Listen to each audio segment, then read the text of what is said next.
Hi, this is Marlene with Miami Ghost Chronicles, and I want to welcome you to another episode of Stories of the Supernatural. Wherever you find us, whether it's a video or podcast on your favorite platform, please like and subscribe to us so that you can get notification of when a new show is released. You can also find us on major social media platforms. If you go to miamighostchronicles.com, you can find links to the videos or MP3 files, which you can download and enjoy without commercial interruptions. If you're into classic horror, ghost, and adventure stories, I narrate Nightshade Diary, and you can find links at nightshadediary.com. If scary stories are your bag, and listening to encounters with cryptids, ghosts, dogman, and other weird creatures sends a shiver up your spine, then go to supernaturalstorytime.com for links to our weekly podcasts. Noteworthy news about the paranormal world, true crime, conspiracy stories, and anything that is just plain weird can be found at eerie.news or visit the Stranger Than Fiction Stories tab at miamighostchronicles.com. Please subscribe to my newsletter on Substack. Just go to mppellicer.com for a link. I want to thank you for being part of my audience, and I think you are all wonderful. Hi, how's everybody doing? Again, I forgot to adjust this thing. How's everybody doing? I know it's a little bit staggered, but happy Thanksgiving to everybody. Yes, that's it. We're down sliding towards 2024. And my Thanksgiving was good. I hope everybody's was good. This year, we decided to break with tradition. And instead of turkey, I know, sacrilege, we had Cornish hens. It was pretty good, by the way, because let's face it, when your kids are bigger and everybody goes to the in-laws because we trade off between Thanksgiving and Christmas.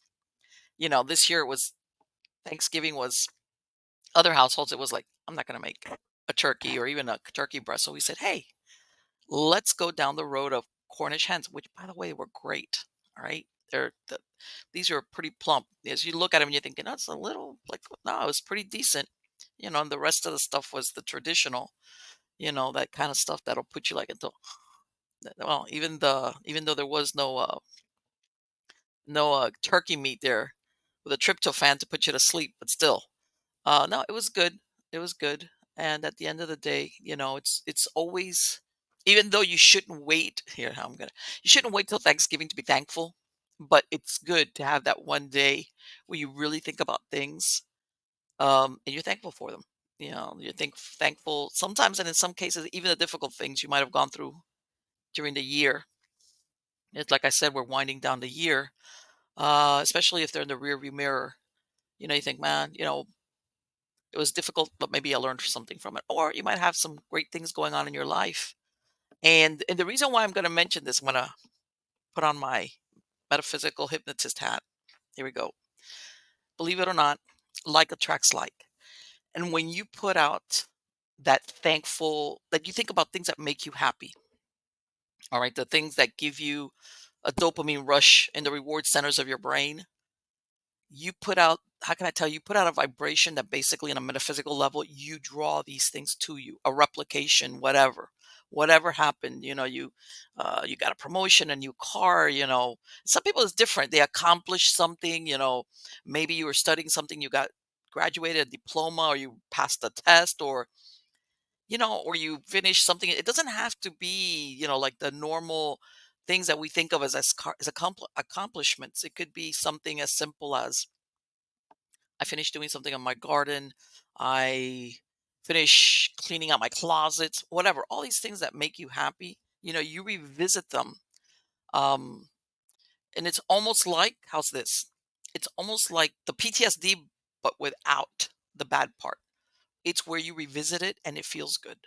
And the reason why I say this is when you put out that vibration, that feeling of, I feel great, I feel good, or that felt good, um, you basically are manifesting, you're drawing towards you, okay, a repetition of that feeling, of that Thanksgiving, of giving thanks for whatever it is, fill in the blank for yourself, whatever makes you. And the reverse of that, of course, is, the negative things, which nobody escapes from.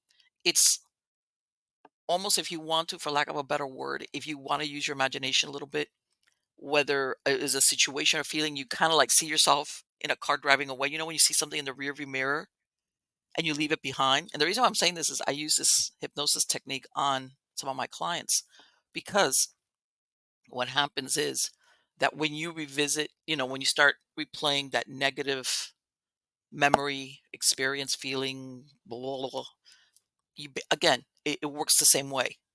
It will draw that same thing, as far as whether it's anger or just defeat. And I'm going to say that the most important ingredient in all of this, and trying to remember her name. God, Marlene. It'll come to me. She's a Canadian. She's she's a positive mental attitude coach, but she's pretty good and she's been around for a long. She says you expect good things. Let me tell you something. Life is sweet when you have hope. You want to see it. You want to see a very unhappy human being. Somebody has hope, and no purpose. All right. The reason why I say this is when you accomplish things, you basically uh, give yourself self confidence, especially if it's something that before you failed at or didn't do, or people believe that you couldn't do, and you do it, and you pump yourself up that way, and then of course you go over the next hurdle. But again, purpose and hope. With those two things in mind, we can overcome them. Anything, or as far as goals, and or just attracting situations, people. I'm sure everybody's heard synchronicity, being at the right place at the right time, that kind of deal. It all starts at a vibrational level as to what you feel, because believe it or not, what you think translates into how you feel, right? So there's my spiel we're coming to the close of 2023, going into 2024 and giving thanks. So there it is. There it is. All right, let's get on to the good part. The good part is who is the guest today at Stories of the Supernatural. He's been here before. His name is Ron Yacovetti. He is a four-time author, and he lives in his home state of New Jersey. However, he began investigating the paranormal during his 14 years as a resident of Los Angeles, California. This geographic diversity gave him the opportunity to investigate some of the most notable haunts on both coasts. He has a unique background as a stand-up comedian, a writer, and paranormal investigator. Ron's background with satire, along with his empirical experience, has shaped his philosophical view of the absurd and paranormal. He applies a keen sense of awareness when hypocrisy and a lack of continuity of thought pervade the paranormal landscape. He is acutely cynical of the cynics. Over years of research into audio phenomena, Ron believes we need to not only focus more on the study of consciousness, but also philosophy. If we are to ever influence the reductionist science world instantiation and open up genuine acceptance to the reality of these inexplicable events the world over. And while Ron enjoys all aspects of investigating, his affinity in the area of specificity in the afterlife research was almost instantly discovered in the area known as ITC, instrumental transcommunication. Most know ITC from a variety of devices seen on TV, such as the spirit box or ghost boxes. Ron continues doing innovative afterlife research and experimentation rooted in the European methodology of ITC known as DRV, or direct radio voice, which through the removal of any radio has evolved into what he, Lourdes Gonzalez, Tony, and Cherie Rathman now call the Staticom Project, producing anomalous vocals out of pure white noise. His last book, Paranormalization, Memoirs of an Academic Layperson, was released in October of 2023. Help me welcome him. How are you doing today, Ron? That was awesome. If I have a book on tape to be read opportunity, I'm telling them to call you. Yay. Thank you. Because I don't But think I could have read that. That's good. And that's about me. well, let me tell you something. I'm thinking most people think of the white noise as, that movie that came out a few years back, Yeah, that's not far off. Yep. with what was it? Michael Keaton, Yeah. right? And they made a second And one too. yes, right. And they did a number two, but I like that first one the best. That was like the good one. Yep. Where but that goes back almost 100 years as far as research into white noise.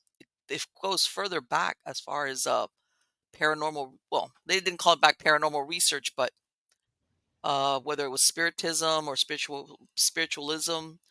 Mhm. Let me ask you, this last book that you released, what is that book about? This last book, and I appreciate you plugging it, the Yes. Paranormalization, Memoirs of an Academic Layperson. So, paranormalization is because I think for a lot of us, um, when we were really young, and I'm going to date myself, but so what? Oh, This stuff was more taboo. You couldn't find it on TV. The social media and the interwebs wasn't a thing. Um, so it was a lot more rare, and people who had experiences wouldn't talk about them. It was very, very closed as far as like a topic goes. People didn't open up about it.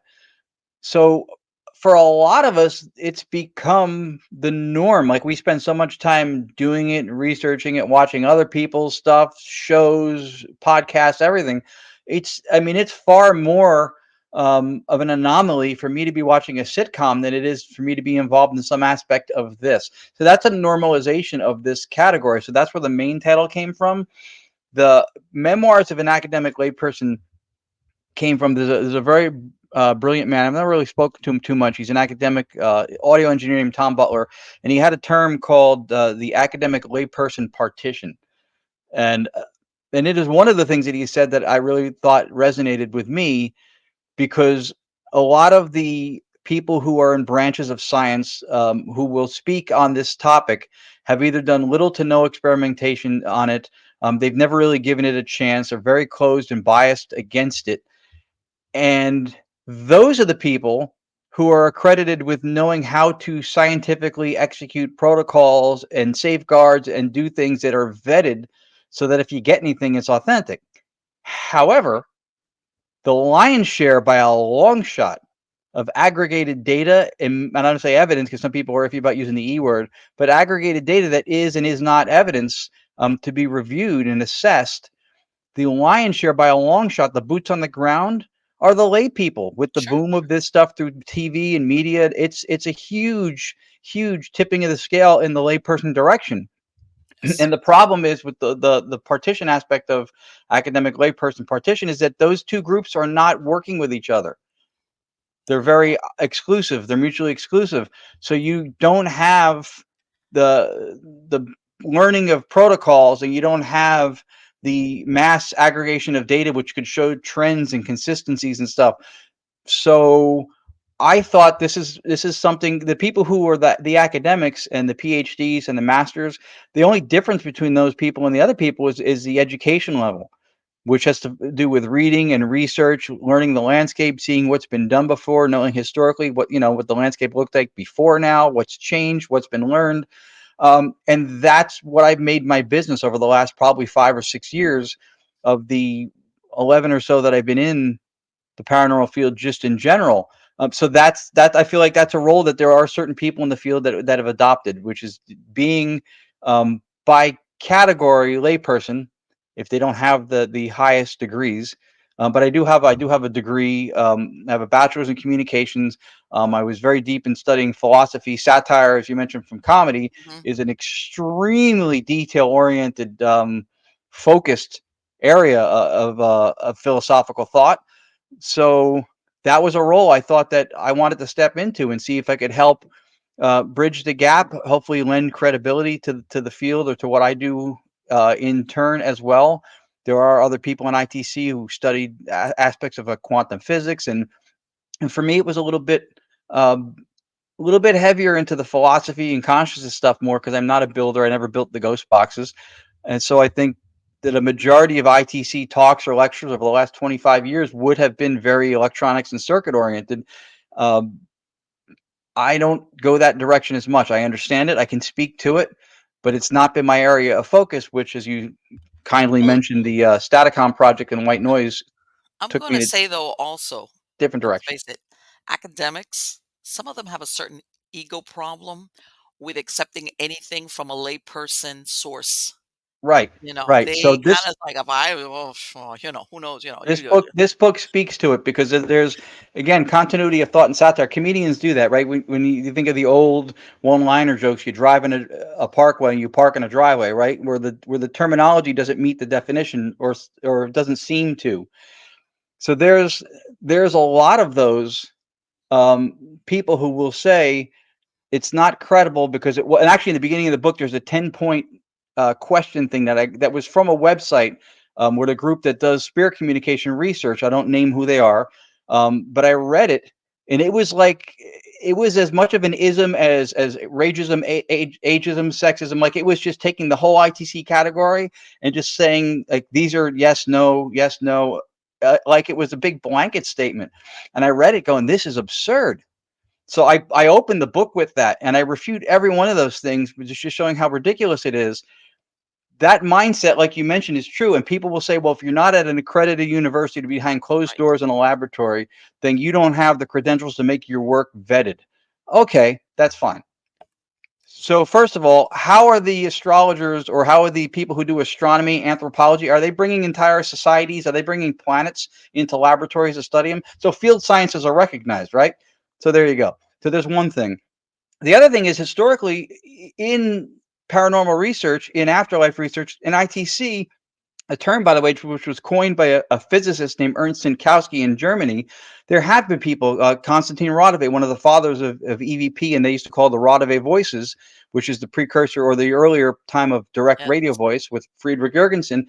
These are people who had, I mean, he studied under Carl Jung. These are people who had high degrees and high educations and had those credentials. Right. When you have those credentials, you're a quack if you do Oh, this. I If was you about don't, to say that if they you some don't of have them those got run out of their credentials, universities. yeah. Yeah. If you don't have those credentials, then your work is suspect because you don't have those credentials. So you win or lose Yes. regardless. And that's not science, that's scientism. That's a cultish, closed-minded Yes, it is, and there's a lot of mentality. them around, by the way. Yeah, that's scientism. That's different. Science is a method of inquiry, not an ideology. Rupert Sheldrake, biologist, UK, former SPR member. That's 100%. It looks for truth. You're looking for answers.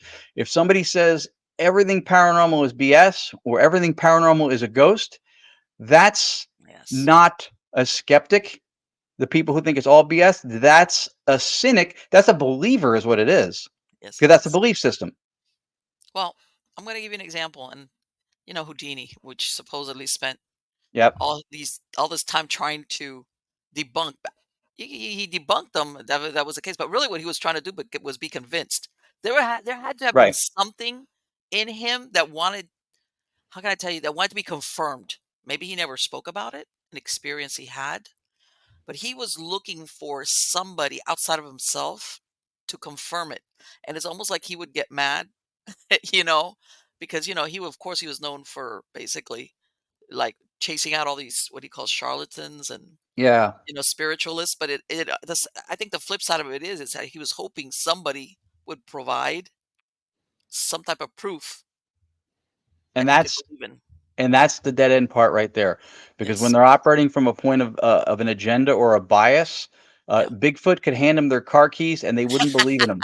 Yes, you're right. It doesn't matter. Proof is extremely subjective at that point. It doesn't matter at all. He, from what I understand, and this is not something I know for a fact, but from what I remember reading about him before, was that he did get caught one time framing a Yes. psychic, that he was when he was out there trying to catch people. The other thing is that I would personally want to know the specifics of a lot of those debunkings because debunking gets thrown around like WebMD throws around headache. It's a symptom Yes. of everything. Yes, To exactly. provide an alternative possibility is not Mhm. to debunk. To Sure. prove beyond doubt, yes. And it just drives me crazy when you hear paranormal teams go, "We go in there to debunk first, and then if we can't explain it." Well, that's like saying I go into a room of multicultural, multi-ethnic people, and I go in there to hate. But if somebody wins me over, no, that you're going in Right. with a platform of bias or some kind of an agenda. Go in, let the environment, let what you get speak to you, assess it fairly as openly as you can. We'll do lean a certain way with it, maybe some form of bias for whether it's a hope or desire behind it, and you have to know that. And you try to check yourself as best you can. I mean, nobody's 100% objective and just clear without any kind of bias. But when it's that slanted like that, they're not open. They're not open to anything. I had somebody from the academic side listen to a Staticom clip Mhm. and Okay. say, "Oh, is that's like word banks, like an obelisk, like with like it has the word." I went, "No, no, it's just pure white noise that we're generating in real time, and then we're filtering it and slowing it down, and that's it." And then he goes, "Oh." So those are just artifacts and warbles of sound. Those aren't words. Didn't you just ask me if they were word banks because you heard Words, words? right. So You heard he words. flipped because he had nowhere to go with the Right, argument. yeah. As Yeah. soon as you see that, Yeah. that's See, that's the thing, warbles are not a pronunciation of consonants or syllables, you can't warble your right. way, and but I'm gonna tell you the flip side a little bit of this, Ron, is this. Since I've been doing paranormal investigations for a long time Hmm. prior to the advent of all these paranormal shows, Right. by the time you got called to somebody's house, like they themselves had ruled out all the possibilities. They had called in a plumber, somebody to check their attic. Now is when now, like I tell That's a everybody, great point. now somebody hears something and everybody runs out and sleeps in the car because they know it's a ghost. Whereas before, Yeah. because everybody thinks, right. Whereas before, people themselves were like trying to rule out, like, why is that noise coming from? Or where's that scratching in the wall? Or why am I hearing something up and down in my attic? What is that from? They themselves would, and then, that's when you hear these stories of that they had electricians coming in and Yeah. plumbers and even, people for animals, and they would all tell them, hey, there's nothing wrong. I can't find anything. Yep. And they still have that problem. Now, I just say sometimes they jump too quickly to the conclusion That's that it's paranormal in origin. No, that's brilliant that you brought that up. I wish more people would say that. It really is. And the interesting thing is I wonder if that's not something that's more of an anthropological, societal kind of, because that was maybe part and parcel with the time, right? Because we Yes. mentioned earlier, you didn't talk about this stuff. It Oh, was more taboo. no. It wasn't cool to go, "Hey, my house is haunted." Oh, So my you God. I wanted the tell plumber to everybody, find it, right? You wanted the you electrician to find it. oh, of course, you were like, oh, thank God. Hey, yeah, you had a squirrel that Yeah. was stuck up there in the whatever, had whatever, babies. And, you remember how when Ghost Hunters came out, that this van rolls up and Yeah. I go, people would have died. It was be like, you're not going to tell anybody, right? They wanted, if anybody Yeah. came in that was outside of, like maybe like, is there something going on here? It was like, this is very private, right? You're not going to tell anybody. This was supposed to be on the down low. They didn't want their neighbors to be aware that you had a van pull up and people like pulling stuff out with jackets and ghosts. And yes, absolutely, there was this shift again. And I want to say, in a way, the stigma was also lifted. Whereas Mhm. before, people were like, you didn't want to be known as that person or that family, you know, unless it was something over the top. And I'm sure you've heard of. There's certain even that movies have been made about them. Yeah, But no, that's a great point that you brought that up. Again, I wish more people would address that because it's more of an epistemic issue with the means of aggregating the information from the jump, where they would rule it out because not only did they not yeah, want their house to be haunted, but they didn't want anybody to think they were crazy for thinking it. right. No, no, no. They themselves were like, oh, it's whatever, or there's Right. that. And finally, if it was persistent enough, then that's when they would bring somebody in. Sometimes it wasn't even noise. Sometimes it was a bad smell. That there's sometimes No. some hauntings. There's some type of bad smell. What are people thinking? Hey, something died. you know, Right. either in the crawl space or something, or or why is all of a sudden? And don't get me wrong, I've had cases where it was like, this is not a squirrel. Okay, they would actually hear like footsteps or stuff being moved around, let's say in an attic space. All right, but people, even then, people like really resisted it being paranormal, and almost that if I ignore it, it will go away kind of Yeah. attitude. And then of course it didn't, and then that's they would still go through the, okay, well, I'll get somebody to go up there and look and see, because again, a genuine haunting is, you didn't want that. Not like now, it's like, oh, I have a haunted house. Oh, yay. No, it Yeah. was like, no, no, no, no, no. I don't want that. That's not good. That's not good. And of course things have changed. Yeah.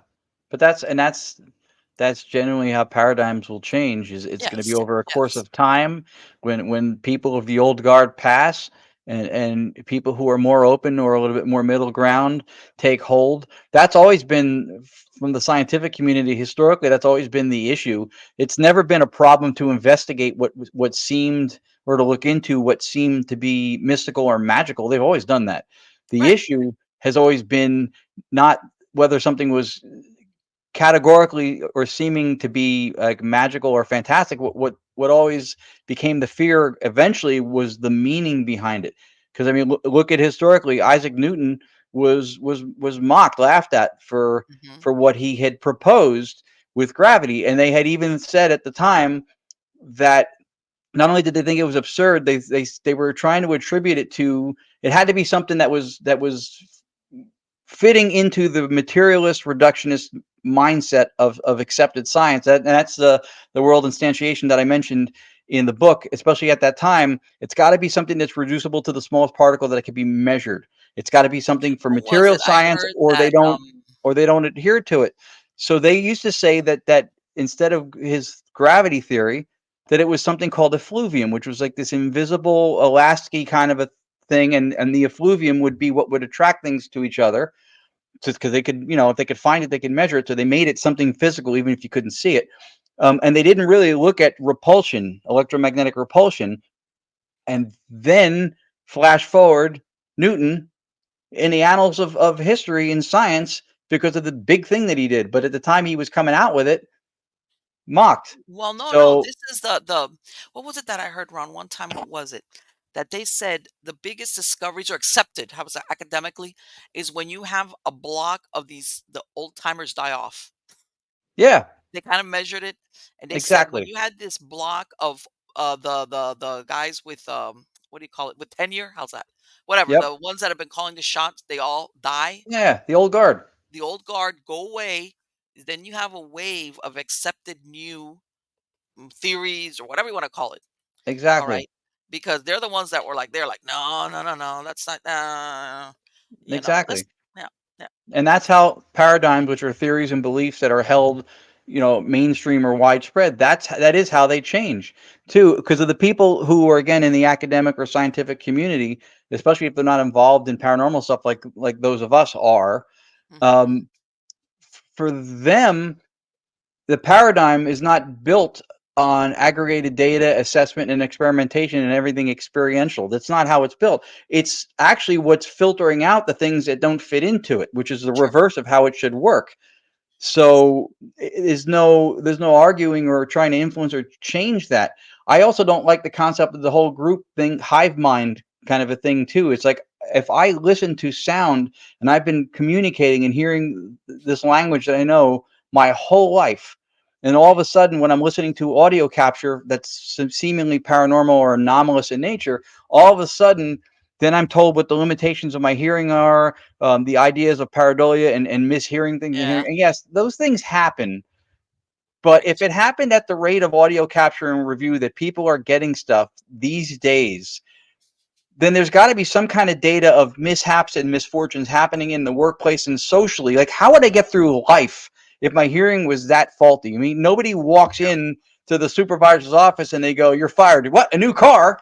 yeah, Oh, exactly. sorry, Like what? pareidolia. I'm having problems with pareidolia. My prescription ran out. Yeah, nah, I can't. That doesn't compute. Sorry. No, it's a very lazy trying to have a blanket statement. You know how the mainstream science is looking for that explanation of everything, Yes. right? The reason and the purpose, the explanation that blankets and explains it all. Um, they try to explain a lot of things that way, and this is that's another example of it. Is that, yes, there is fallibility in Yes. human hearing. You can make a mistake, but if you think you hear something, you can speak into software, you can do a voice print.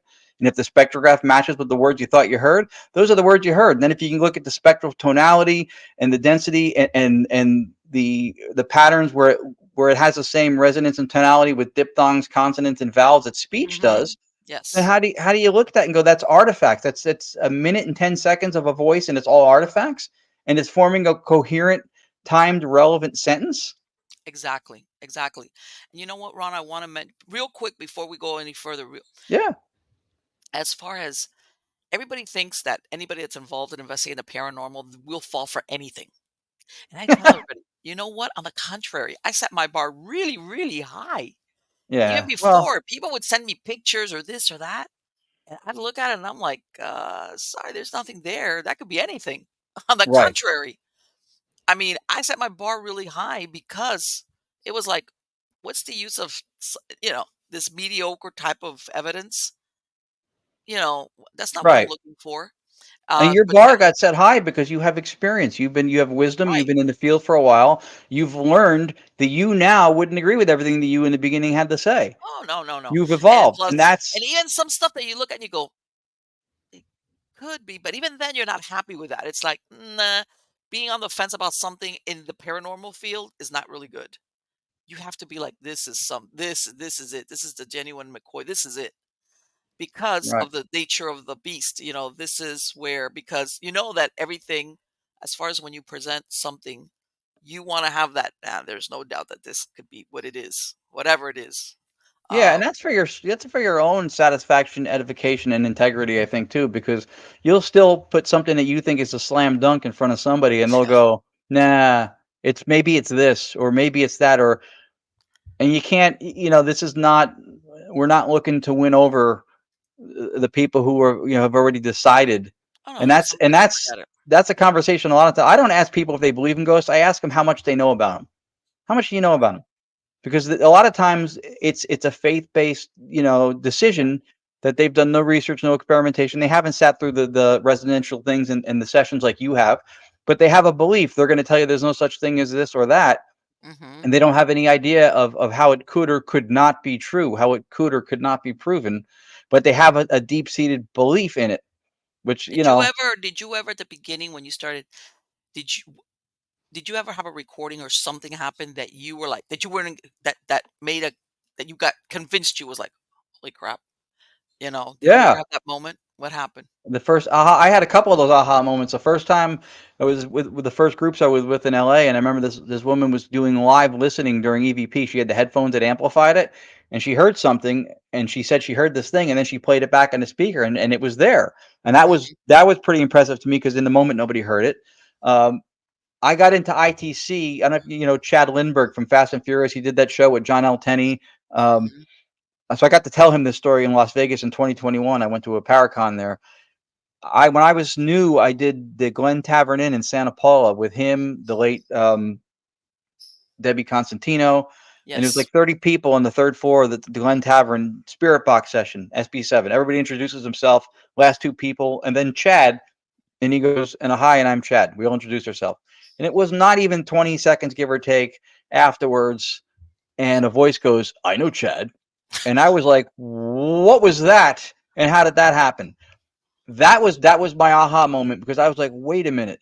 There's the possibility of these unseen entities that could be around us or tap into us or whatever it is in real time like you can communicate in real time like even if it's with a short brevity to the messages, but it was so I was astounded by that, and that was my first inculcation into ITC when I was like, this is amazing that happened.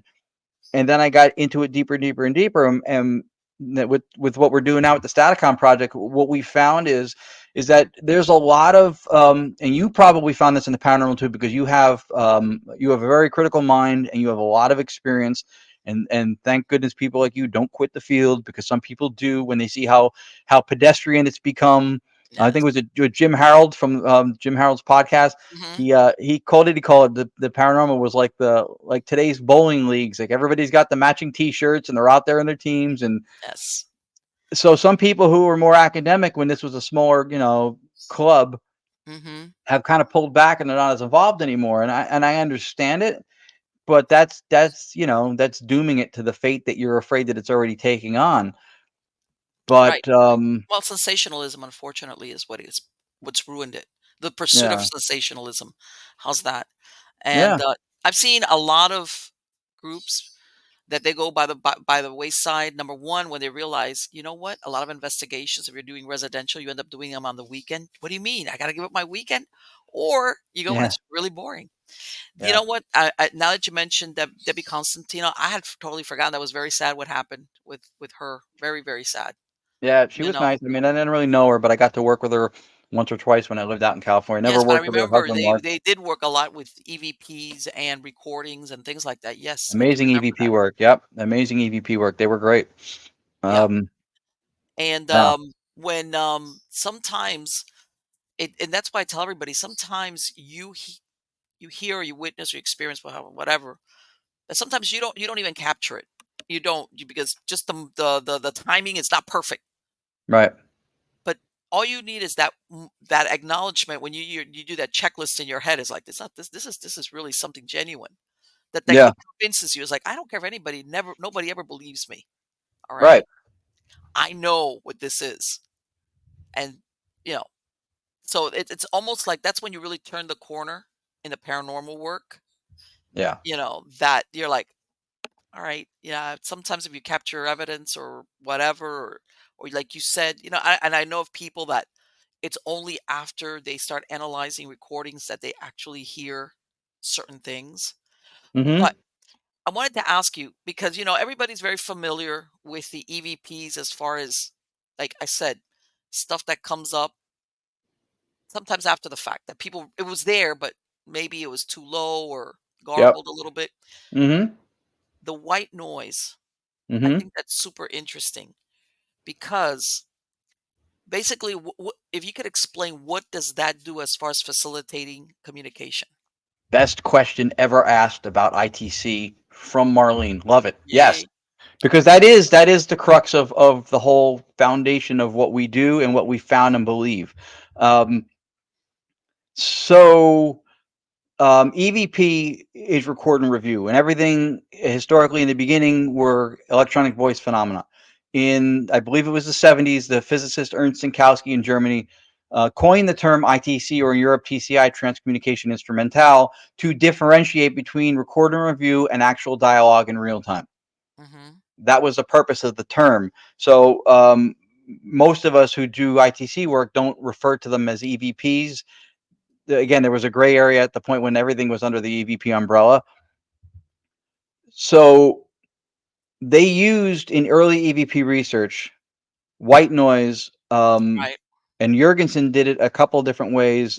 He had an instance when the resonant sound of a dog barking made it so he heard whispery voices, a fan, a vibrating noise from like a truck outside. He would have certain things where he would hear whispery voices when his radio voices had stopped. So they used white noise Ah, for audio support for EVP research, and then at some point it evolved to, and I think the messages even said they would come out of the radios. That's the birth of direct radio voice, a vacant AM channel with just the white noise, no broadcast emissions whatsoever, and you'd listen to it. And then there were historically that was again pioneered by Jurgensen, Konstantin Radove, one of the fathers of EVP, also known for doing it. Marcello okay. Bacci in Italy, probably most famous for doing it for 20 something years on an old vacuum tube radio on an AM channel, had real time dialogue. And so when I got into the whole ITC thing with the spirit box stuff, I was interested. I'm not a builder. If I was building Right. boxes with a soldering iron, I would be high fiving you with fewer fingers. Not my thing. I understand it, and I studied it, and I understand how the builders do what they do. I mean, if they have proprietary things, obviously, that's them. But I looked at this, and I was looking for different ways that I could either learn or contribute or something, and then I found direct radio voice. So my mentor was Dr. Annabella Cardoso. She's Okay. probably, if I'm not mistaken, I think the last surviving of the original. Like these are the people who founded, who put ITC and EVP research on the map. Okay. Period. Rodove, Jurgensen, Bocci, Robin Foy from the Skull Experiment, Ernst Sinkowski, who coined the term ITC. She sat with all of those people. That's the lineage that I come from with doing direct radio voice. What happened, and this is getting to answer your question. What happened was when Lourdes and I did a zinc mine in New Jersey. Okay. So we're below the surface of the earth, where cell phones, radios, and their signals go to die. Okay. Spirit boxes were striking out because there was nothing, there's no reception. And our partners in the Staticon project now, who Tony and Sri Rathman, Tony Rathman built ghost boxes for 11 years, one better than the next. And when he saw what I was getting with direct radio voice, he asked me to show him. And now for almost 2 years, he hasn't touched a ghost box. He was doing a lecture presentation at a place that he's at in Arizona near Phoenix. And so for us, it was getting voices in the zinc mine with no radio reception. Wow. For him, he did a sleep machine, which is recorded white noise on a chip recorder. You've done, I know this has happened to you. You know when you have like an EVP session and there's like 5 recorders going, only one of them gets the voice, but they were Yes. all in the same area. All right. Yes. So what happened to him was he asked a question of spirit, and he ran um, his direct radio voice setup similar to what I do now with a sleep machine as the white noise source, and the voice imprinted on the chip quarter because it's recorded white noise. So every 3 seconds, the answer that he got came around, and he Okay. realized it was a 3 second loop of white noise. But because of that thing doesn't record by design, and because it doesn't receive signal like a radio, Mhm. that and the zinc mine for us, we realized that the concept of using the radio itself for receiving signal might not be a necessity. And what we've come to realize from what we do, which is why we call it Staticom, because we took the radio out of the direct radio voice DRV So in other process. words, reception doesn't matter to you because you guys are producing the white noise. Yes, so that's what we found out, that radio reception wasn't necessary. And when you look at the cynics for radio communication, spirit boxes, even early DRV, what would they say? Oh, you're picking up stray radio. That's the Right. DJ. That's the channel. Yes. So Yes. now we don't have a radio. But we do have clearer, cleaner, way more authentic voices with no reception of signal. Which, to answer your first question on the functionality and how white noise facilitates, we believe in sound what is called stochastic, in some cases inverse stochastic resonance. The white noise has every frequency that we can hear, 20 hertz to 20,000. Okay. If anything enters into the equation with the white noise and it matches one of Mhm. those two frequencies resonate and get louder, whereas the rest of the white noise remains untouched. It has a spectral Okay. frequency of 1, which means no amplitude differences, no variance, it's all even. Even though it's random, the amplitude's the same. So those voices would jump, and that's when they did early direct radio voice. We think that's how they would aid EVPs, by adding the stochastic resonance. What we did with Staticom that was twofold different than traditional ITC with boxes was we took that idea, we removed the radio. Okay. Everything people do with paranormal audio capture, they take it home, they put it in software. They Mhm. clean it up the noise, they slow it down, they'll amplify it, and then they present it. We do all of that with pure white noise in real time. Because if you go Okay. back to the definition of ITC, Right. contact with spirit in real time. So if we go home and clean up the sound, the communication's over. Now Right. it's just an EVP recording.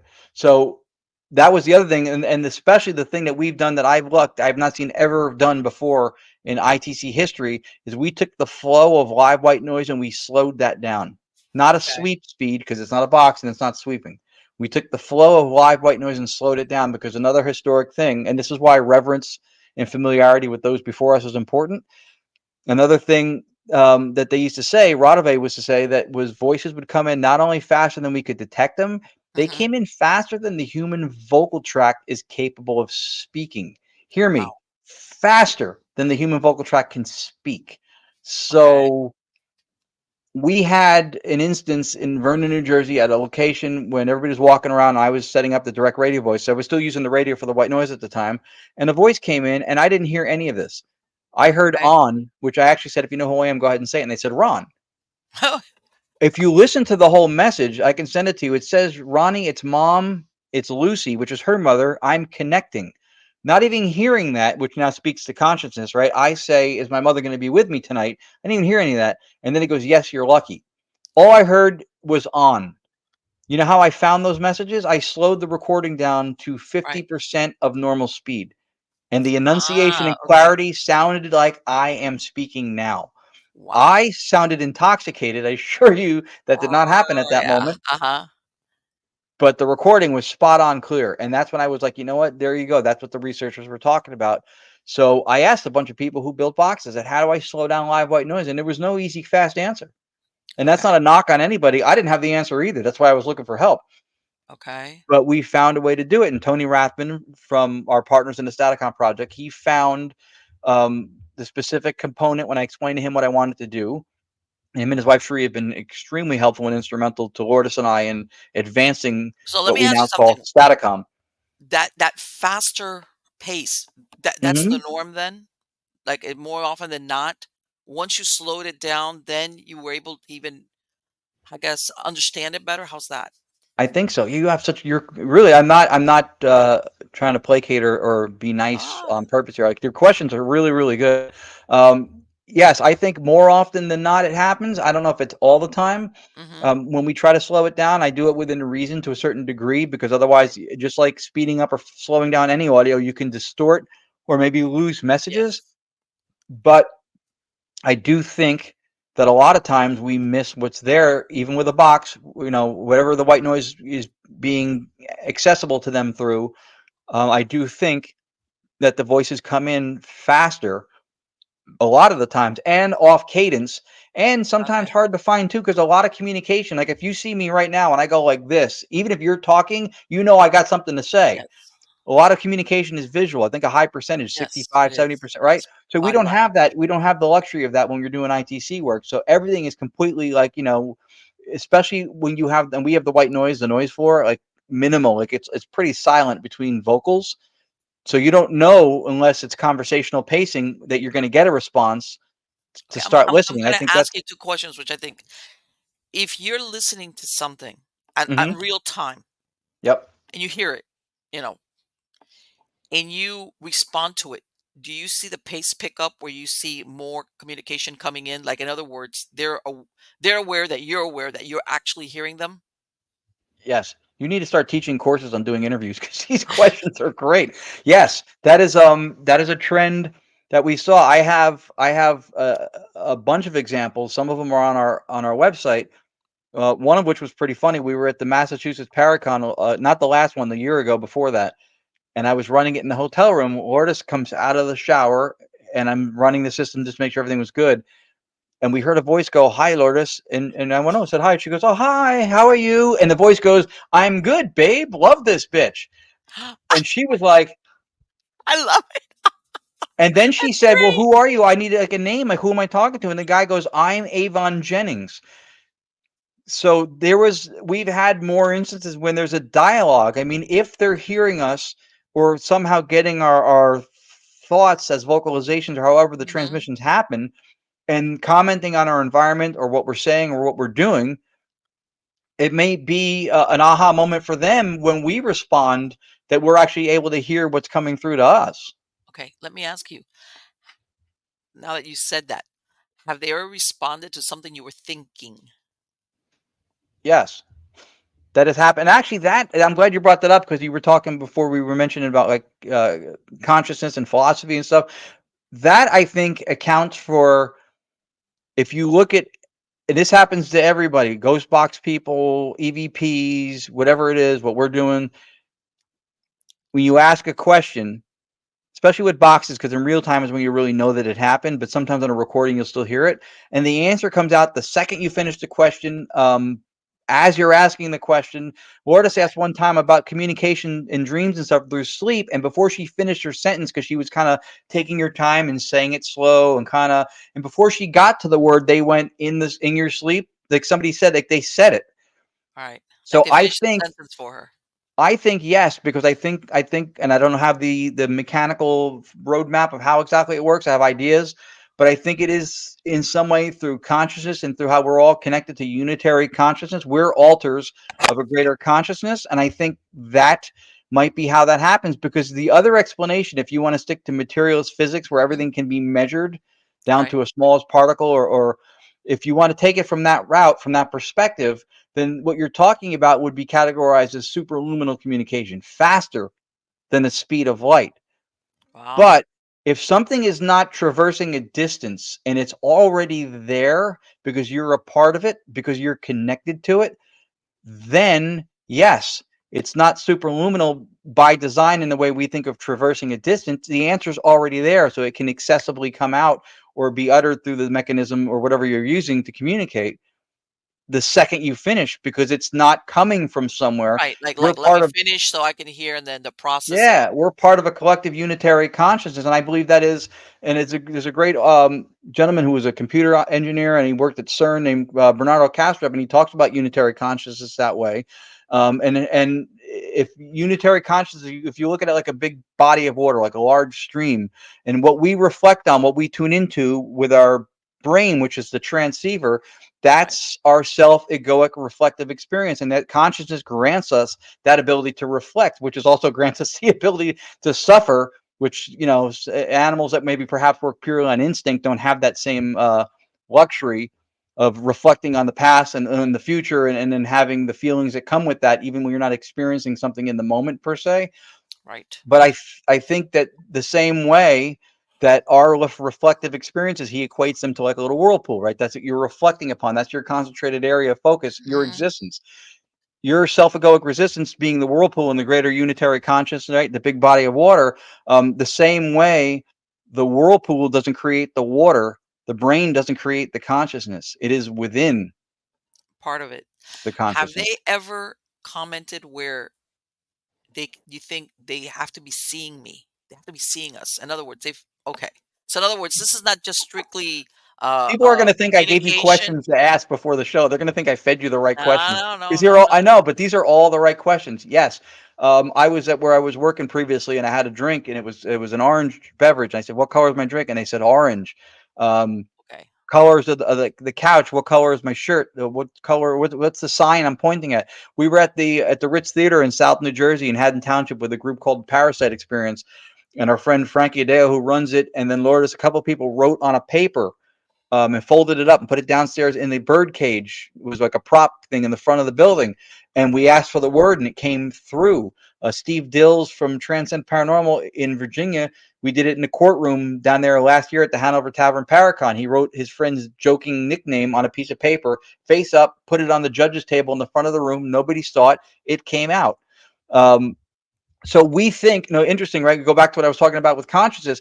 I think that possibly one of the ways they're able to do that, because if we're talking about material things that we see through the Right. vibrations of the colors and everything, right, through the rods and cones of our eyes, and then our sensory input gives it to us. Hmm. If we're connected to consciousness Yes. constantly as an alter of it, then perhaps they're getting these details that to us are visualizations of our experience And the reason why I'm through, asking is because this right, is, but you hear people saying, if ghosts or spirits don't have eyes, how can they see you? But that's why I right, so asked. that's what I'm saying. I think that they're grokking that information through our sensory input because Right. we're Okay. connected to consciousness and they are consciousness. And I think that through that unitary consciousness that they are and we are a part of, that when we take that information in and put that out, it becomes accessible. Can I prove that beyond doubt to somebody who thinks this is all hoo ha? Certainly not. But there's a lot of science behind consciousness study, theorize or ideas that speak to it. I do think that that is a very high probability because of exactly what you said. Because if we identify these things by our eyes to see what they look like and the colors they are, and that also speaks to consciousness because that's only a mechanistic explanation for it.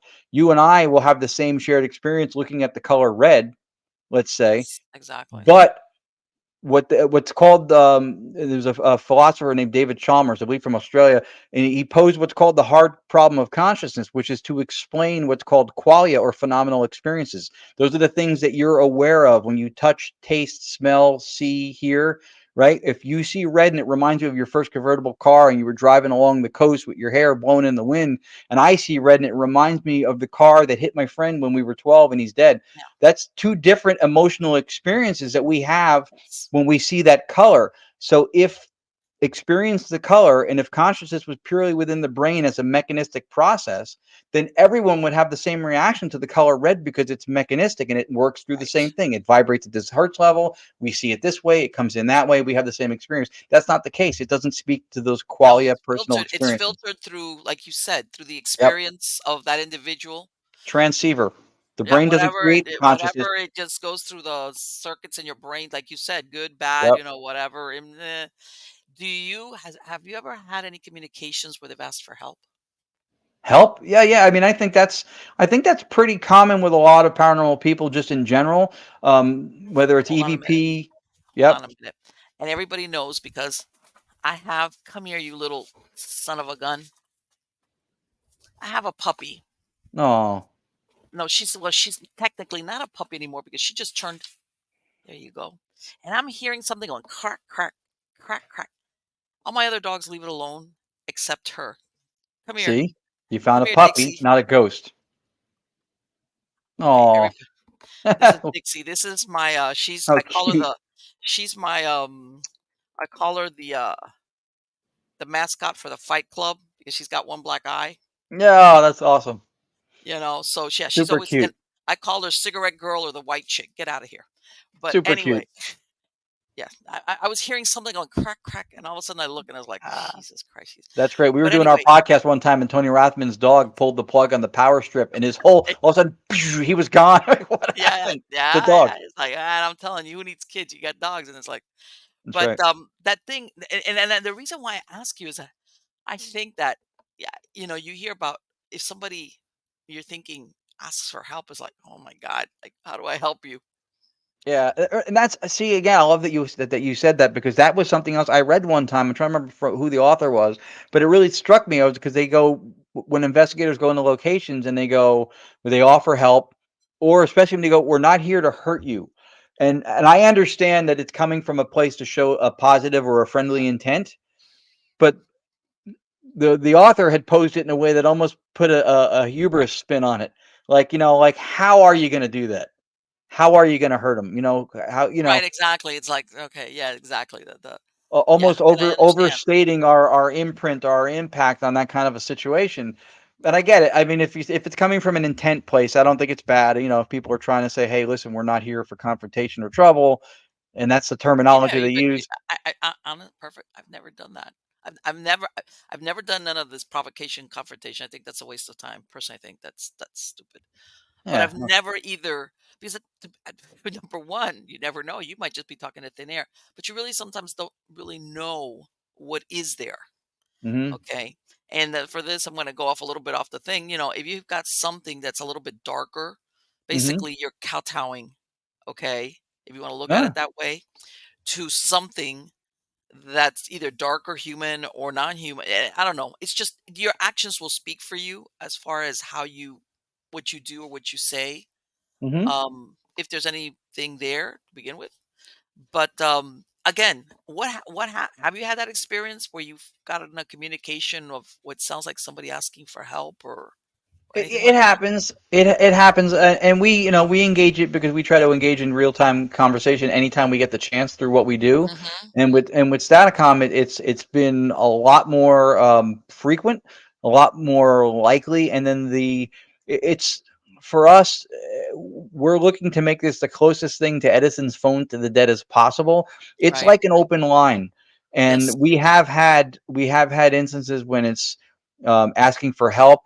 uh, the foreword for this new book for the Paranormalization Memoirs of Hmm. an Academic Layperson was written by John Zaffis, Okay. Haunted Collector, Godfather of the Paranormal. He was with us at the Shanley Hotel in Napanoch, New York. He was with us at the Conjuring House, and he was blown away by the level of direct communication that came through what we now call Staticom, Hmm. to the point where like he gave me a really really nice forward for the book, and he was just like, I don't know if you ever heard him talk, but he was like, "Is anybody hearing this? Are you not hearing this?" And people because people were just like with everything that was coming Yeah. through in real time. I also think that methodological, I can't even say the word now, methodologically, that the spirit box and the sweeping ghost box creates a brevity to the messages. I think the sweeping truncates the access or Okay. the availability of vocals to come through the white noise through resonance. I don't think they're availing themselves to the vocal fragments, which is the whole point of the sweep, I think, to begin with. And that's another thing when we were talking about things that are these axioms or traditions, like the turkey goes with Thanksgiving. You're right, as you sacrilegiously mentioned in the beginning. Um, I think that some of these things are axioms and they get handed down. If the concept of the ghost box is to sweep through the vocal fragments to give them something with Hmm. tonality to form words with, academia looks at that and goes, no. If certain sounds, certain allophones and phonemes have to be in a certain place at a certain time to certain words when they want to speak, Right. that removes free will. Okay, fair enough. I wouldn't discount the methodology. I would just discount that explanation. But if you look at the evidence that boxes yield, a lot of times the vocals are either below where the sweep is still and it's you're hearing it, but it's hard to hear it, or it's above the sweep where it almost Okay. replaces it. You don't hear the that's Right. the stochastic resonance where the voice resonates in the white noise is where you hear it. And I think that the sweep isn't necessary, the white noise is. but these are some of those handed down axioms or traditional beliefs, right? If the box is supposed to sweep the broadcast vocals, and they even have it on websites that sell spirit boxes where they give you a little Faraday pouch to put it into. Why? Yes.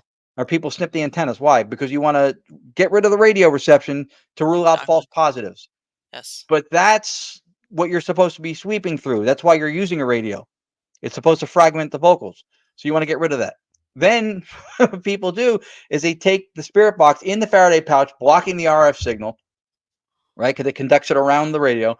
And then they run a 3.5 jack plug speaker out of the Faraday pouch and they hold the speaker in their hand. Well, guess what that wire running out of the pouch is now? That's your antenna. The whole thing Mhm. you just did away with, you just recreated. Okay. Exactly. So I think that we have to look at the methods and the techniques that are handed down that we've learned from other people, and why does this work? Why doesn't it work? What are the possible pitfalls? What are the false positive possibilities? What can we learn from what's already been experimented on doing this? That to me is really confusing. That people who sell spirit boxes are selling Faraday pouches to block radio Let me signal. ask you, when you went to the conjuring house, Yes. did you pick up anything unusual there? Yes, our friend Anthony, and we drove him home to Queens. It was very unusual. No, um, it was, you know what? We were with a bunch of friends the last time. Our friends Robert and Sandra Bandoff from Bearfort Paranormal in North Jersey. Mhm. He conducted a phenomenal EVP session in the basement there, Okay. with the EMF trip wires that have the individual little like pill shaped pods Right. on them that light up if they're if they're interacted with. Mhm. Um, that was fascinating. We did do some Staticom, and what was interesting about that was Cody and Satori, the paranormal couple, were there because they're resident there a couple weeks a month, helping them run it. And then John Zappis came up, and at that particular time, we were there a couple months ago. The session, there were a couple things that like Cody and Satori hear there when they're there all the times, like a sound effect kind of a thing, and they asked to see if they could get it, and it came through, and nobody knew it came through except for them. Mhm. And then they identified it. They went, "Oh my God, that was it." And not only did it was a heartbeat sound. So not only did we hear a Okay. heartbeat sound, but then somebody came through and said heartbeat, which meant nothing to us because we didn't know what Right. they were looking for.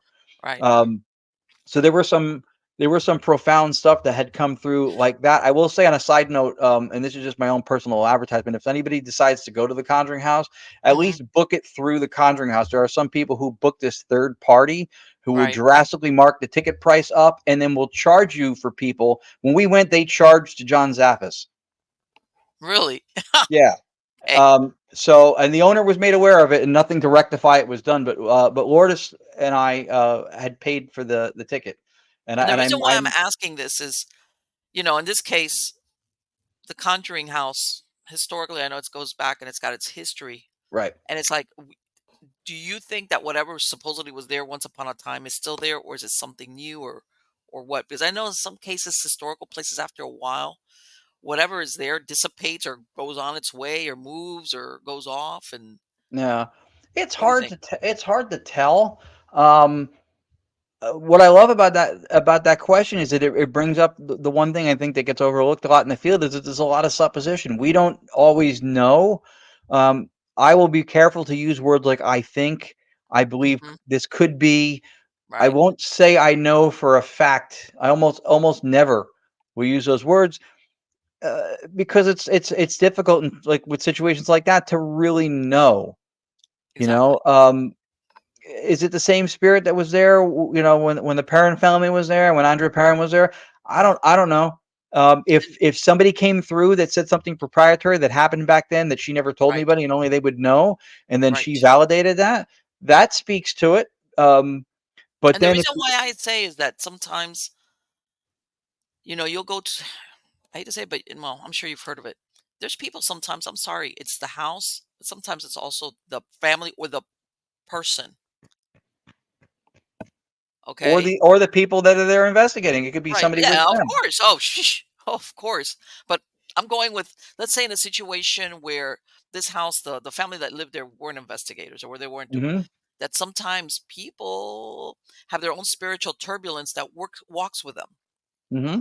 That doesn't mean there's nothing there, and sometimes there isn't anything there, or sometimes there's something there, and then they come in and whoosh, then everything goes crazy. And Yep. sometimes, especially when you have a target person in the family or something, and some you'd be surprised when you talk to people, you realize, no, no, this is not this place. This is you. You Yeah. know, and it might have amped up either to stressors. It could be a host of things that will amp Yeah. up uh, whatever you want. Or even I want to say, I'm going to use a loaded word. Even the malevolence of certain Mhm. hauntings will amp up to where people will say, "Oh yeah, before we used to hear, a knock here and a knock there, or something, but it was we just got used to it." And then something happens where all of a sudden all the manifestations start becoming darker, and they sometimes can't understand why themselves. Mhm. And sometimes there's other stressors. Sometimes even let's talk about John Saffis. They bring something into the house that's got an attachment that acts as an amplifier to, you know, whatever was there to begin with. Mhm. It could be a host of things. So that's why I always look at these historical places.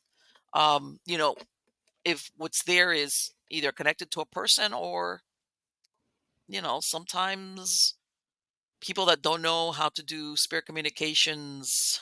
I'm talking about the more traditional, not EVP, or Right. we'll bring some stuff in and just leave it there, like, "Oh, that's wonderful. You dumbass." Sorry. Yeah. No, that's an interesting thing to look at because a lot of times that's oh, the Conjuring House, that must have been crazy and dark and evil, and Yes. Well, it, when you it go based on what's known of it, I yeah. mean, we go as far as to say with what we do with our ITC work that just on the strength of Mhm. capturing anomalous vocals, we will not deem any location to be haunted because we Right. can get those voices anywhere. Anywhere. We do them at Okay. home. We do sessions all the time to record data. I constantly do things to try to refine the process. When I tell you that just from a year, between 1 year to the next, we did the Massachusetts Paracon this year from the year before. Mhm. Um, we did what was it? We were at recently also too when somebody was like, it was in Jersey. I think it was a place called the PH Steakhouse. Our friend Tim Dalton from Connecticut was he noticed an immense difference in the quality of the sound in our process just from like the year before when he had heard it. So Okay. we're constantly working on that, so we're constantly recording and doing sessions, and I can get anomalous vocals anywhere the same way you could use a recorder and get Right. EVPs anywhere, and that's not enough of a criteria to call a location haunted. Chin If you have multiple things exactly. going on, and part of Yes. it is vocals, okay, then you Yes. have a case for a haunting, but Let we me tell rarely you, call anything haunted. when we went to I tell people, yes, there's places that are known to be haunted by certain whatever, ghosts, Mhm, whatever, whatever. I go, but there's always free floaters. There's a bunch of ghosts running or discarnates, if you want to call them that are not yeah, attached, that are not bound. And if, let's say, you have a group going in, and after a while, when you do this work, everybody develops some degree of sensitivity. All mhm, right, if not an out psychic, but if they're going to do some type of investigation or possible spirit communication or whatever, and I'm not even talking what you do, you are going to draw in discarnates that have nothing to do with that location. Nothing. Okay. That's why sometimes you'll have people saying, "Man, we got this weird stuff," or or we saw yeah, this, and the family or whoever's there go, "Really?" Or you don't get the usual suspect of who the family is saying, "Hey, this is what we've experienced, or this is what we've seen, or we think it's my uncle or the guy that built the house. He's nowhere to be found." All of a sudden, you're getting all this stuff, and it's because there, this the spirit world is very intermeshed with ours. It's just that I think for our own sanity and to be able to operate on this plane, we really can't see it all the time or hear it all the time because we'd be right. going crazy if we did that. Forget it. But Yeah, you you're remember right.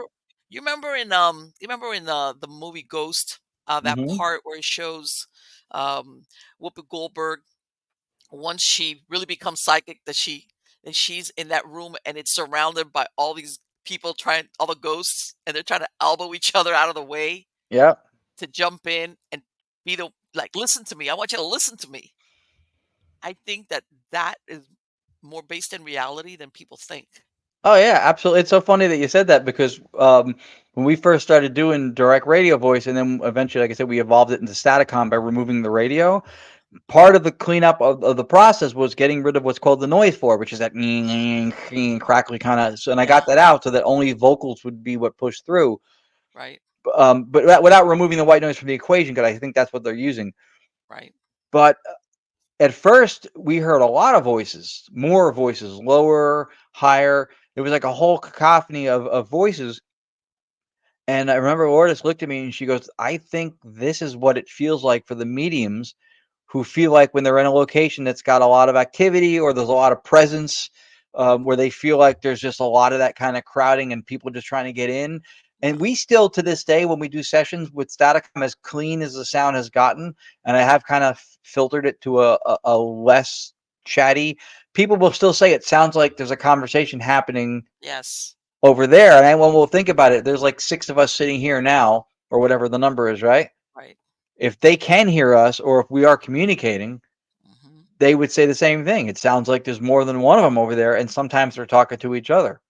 Yes. Yeah, exactly. And it's all of a sudden it's like, and then I mean, you could weird yourself out thinking like, man, are they looking at me when I go to the bathroom? You hear people like if they're around all the time, it's like, no. See, that's why I'm saying, in a way, just to keep our sanity, our norm is not to hear or see any of this. Right. How far or how close they could. Um, and I know there's a difference, and I tell everybody between somebody that's passed away that's not stuck, okay, that they come and visit, and say hi, but they leave. They're not stuck here. Versus somebody that, for whatever reason, they might not even know they're really dead. They got violent death, whatever. They're stuck on this plane, and then these are the ones that give you like those weird feelings, those bad feelings, those creepy feelings. You'll have the mediums that sometimes even experience the way the person died. Hmm. Physically, you hear that they'll say, "Hey, I feel like this in my head or my chest or my." Yep. That they're for some reason they're still stuck on this thing. There's a difference. Empathy, right? Which is an Yes, empath, empathy. So they're feeling or experiencing it. they're And I experiencing it. think, and that's a different thing too, Rick, because there's also this concept through materialist science that people think that the observation of a phenomena is the actual material unfolding of said phenomena. Like if you experience me getting terrified by a Mhm. wild animal, you may to some degree empathize or feel something, but the observation of my phenomenal experience of fright is not the same feeling of fright that you get from observing it, right? When you observe lightning, lightning is not an atmospheric discharge, it's the outward appearance that is accessible to sensory input of the atmospheric discharge. So there's a difference between observing because everything we experience is an excitation of consciousness, right? Dirt, roots come up, right? And then when they die in the fall seasons, they go back down and the new roots come up. I think that's how consciousness works. These are excitations, and when one hits me and it's something I reflect on that I really experience, your observation of that as a second person or a second perspective excitation is not the same as the terror or the love or the Oh, feeling that I have as the experiencer of it. oh yeah, absolutely. Well, as a matter of fact, some of the best movies are the immersive ones, the ones Yes. that bring you the closest without actually being there, whether it's because Yeah. of the beat of the music, of course, once upon a time when people used to go to movie theaters, which they don't anymore, kind of. But that darkened, that the big screen, all of that would bring you into the movie, and by the way, put you in a hypnotic trance, but that's another show. No, And you're right. what's really interesting is that, uh have you ever, how's this, have you have your equipment ever turned on unexpectedly?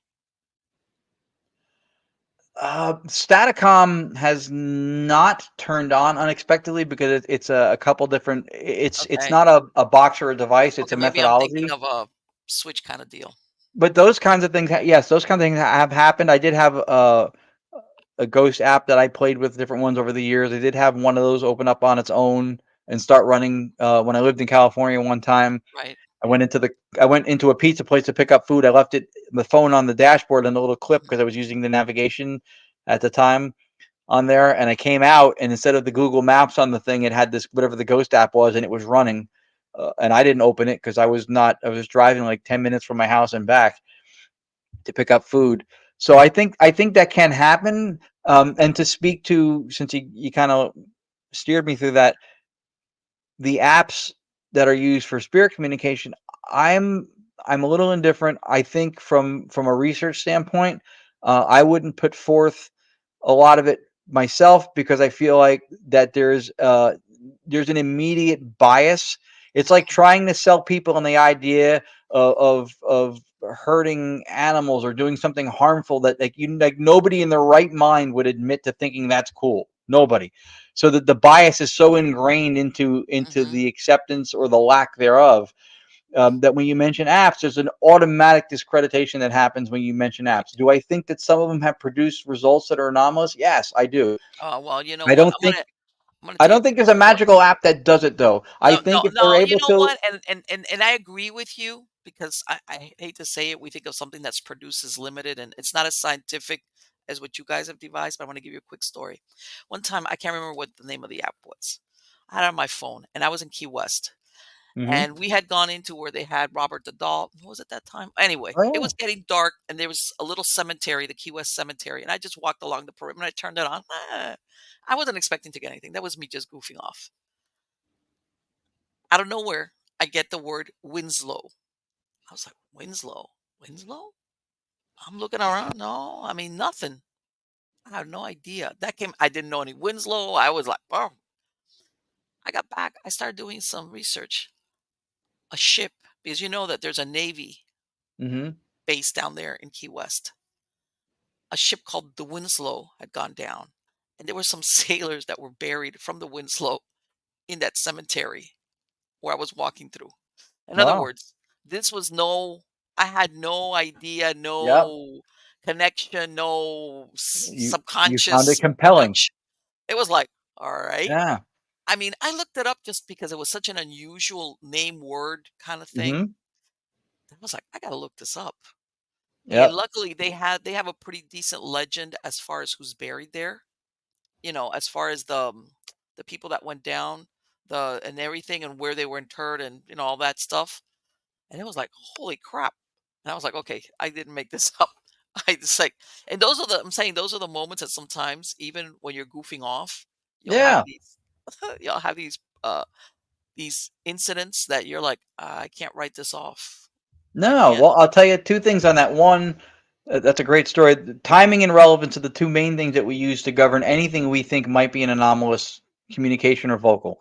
If you're holding these up and go, "What's in my hand?" and whatever device you're using that's audible says glasses, even if it's a ghost box that's sweeping through radio, the odds of a DJ through, especially with a sweep or anything, saying the word you're asking for at the time you're asking for it is astronomical. I always tell people, Right. if you think that's a radio station, find out when they're giving away cash and prizes because your luck is phenomenal. So timing and relevance is big. The other thing I was going to say before about the apps is I don't think there's a magical app that makes Mhm. communication happen. What I do think is if we believe that they're able to act on or work through electronics or things that Yes. can conduct energy like that, then I think it's possible that if the app itself maybe has a more of a user friendly or the UI, the interface is more um, amenable to contact or communication or words, then maybe that plays a Yeah. role in it. But I think it's the electronic device that they're working through, not so much that this one app is the magical thing Right. that It's does it. just that yeah, exactly. Then the reason why I'd asked you that earlier is that I was thinking, I wonder if there was ever anybody that really wanted to communicate and was like, "Hey, I can't wait for you to come back with that thing. I'm gonna turn on your whatever gizmo, Yeah, and you're gonna have to listen to me." Maybe a person that was real pushy in life, and now they're pushy in death, and in other words, I want you to hear what I have to say. yeah, And sometimes, I think a lot of times people don't realize human beings are simple but complex. We always think that sometimes people they want to say some weird, oh my God, ground shaking disclosure. I have to tell somebody, like, hey, the body's buried, and it right. might just be something really simple. That you, Yes. that this is just something that I need to get off my chest. Like, I need to tell somebody, you know. We did a public event at the Red Mill Inn with Daryl Marston from the reboot of Ghost Hunters, and we had somebody coming through in three different group sittings that cycled through talking about sandwiches and something else with food. Uh huh. I mean, think about that. You're piercing the veil. You're communicating Yes. within realms or dimensions or whatever it is, and you want to talk about sandwiches. Yes. Somebody said sandwich, and again, we're using white noise, which has no data, doesn't receive a Yes. signal, there's nothing Hmm. recorded, and the Right. word sandwich was heard by multiple people at the same time. So that was odd. I'll tell you what's a funny story that's maybe as close to the oddity of somebody turning on your equipment that you asked. Hmm. When we do our Staticom sessions and record data, we do it at least once a week, unless we're on the road a lot doing a lot of events. Then maybe that one week we'll skip because we already did it that week. But we do it pretty much in this area of the house here, and the front door where there's like a porch, we're elevated off the street here in Jersey, and there's a porch light that has a motion sensor, which is not working, and so the switch is off. I can go out there now and light myself on fire and jump around like a cheerleader, and it doesn't go off. Have I tried that thing? Maybe. I have free time. But the point is, no. Let me know how that Um, goes. it doesn't it doesn't it's not working the way it's supposed to work, but we've had several sessions in the last couple of weeks where we hear the light. Somebody says Okay. the light, and then that thing flickers and comes on and off. Wow. See, that's We'll what I'm come talking down at 3 o'clock, 2 o'clock in the morning to get water about. Uh huh. from the refrigerator, and the front door is at the bottom of the stairs that goes to the second floor of the house. Uh You're huh. coming down the stairs, you can see over that little stained glass pane over the door, and then the Yes. window next to the door in the dining room, and you'll see the light come on as we're coming down the stairs. We're not even Hmm. anywhere near where the sensor could have picked this up anyway. So it's Right. it's it's kind of weird. Yes. Exactly. And that's what I'm talking about. That. Yeah. You're not recording it. You're not trying. But like you said, when you look at it through the lens of, hey, I'm already discounting all the possibilities. What are the odds of this? Right. Okay. And you What? have to look at that too, and that's a complimentary gift from the material science worldview. That statistics and numbers have to be a thing because it's all modern science. A lot of it is based on statistics. If you observe a certain effect once, for the materialist view, it's not enough to attribute it to or to remove it from the explanation of a certain thing. So you have to do it over and over, and that's where the repeatability thing comes in. But if it helps to dismiss if something happens and it's not above chance level or it's not anything notable, then the accepted world instantiation of material science has no problem Right. dismissing it because one time it didn't add up or it didn't make any sense. But that is where the statistics come from in modern science, and having the numbers and having to do something repetitively. That's where that comes from. But it doesn't always make sense too when you're talking about spirit communication because you're talking about things that have to do with circumstance and free will, right? Hmm. If I Yes. call my father 10 times today and I get him on the phone once, right? By those numbers, because I didn't repeat it in the same condition 3 times in a row with my electromagnetic device, which communicates with people or entities who are not in my physical space. Sound familiar? Cell phone, Yes. spirit box, right? Same concept, what we're trying to do. And according to those statistics, he doesn't exist because of 1 time out of 10, which means I have a Right. 90% fail rate and I didn't do it 3 times. But, maybe one time he's in the bathroom, then he goes into a meeting, then he's driving home and he's in a signal area that's not good. Yes. So you can't say if this stuff is legit and it works, it should always work. Nothing always works. I pay my cell phone. It doesn't always work. No, of course not. And it's like, and sometimes you don't pick up the phone just because you don't want to talk to anybody. Yeah, right. I can Yeah, never I'm get out. I'm like, never going to get off the phone I with don't this want to. guy. I can't pick it up. Right. I don't want to talk to. That's the nature, I think. Also, of course, when you look at the scientific method, they want to be able to reproduce it. Hmm. Either or put together a model. The whole thing, and like, okay, I can go into a lab and I can reproduce, but the supernatural, by its very nature, is so fluid. All right, that's impossible to do. Yeah, It's think about right now. impossible. I 100% agree. Think about that. This is, and we do this in the field all the time. This is another thing that I'm starting to speak to, and it's probably going in my fifth book. I don't think I touched on it too much in the fourth one. Is that we say that something by definition, like you just said, supernatural, paranormal, beyond measurable, quantifiable science, right? That's Hmm. how we're categorizing it. It's an Right, anomaly.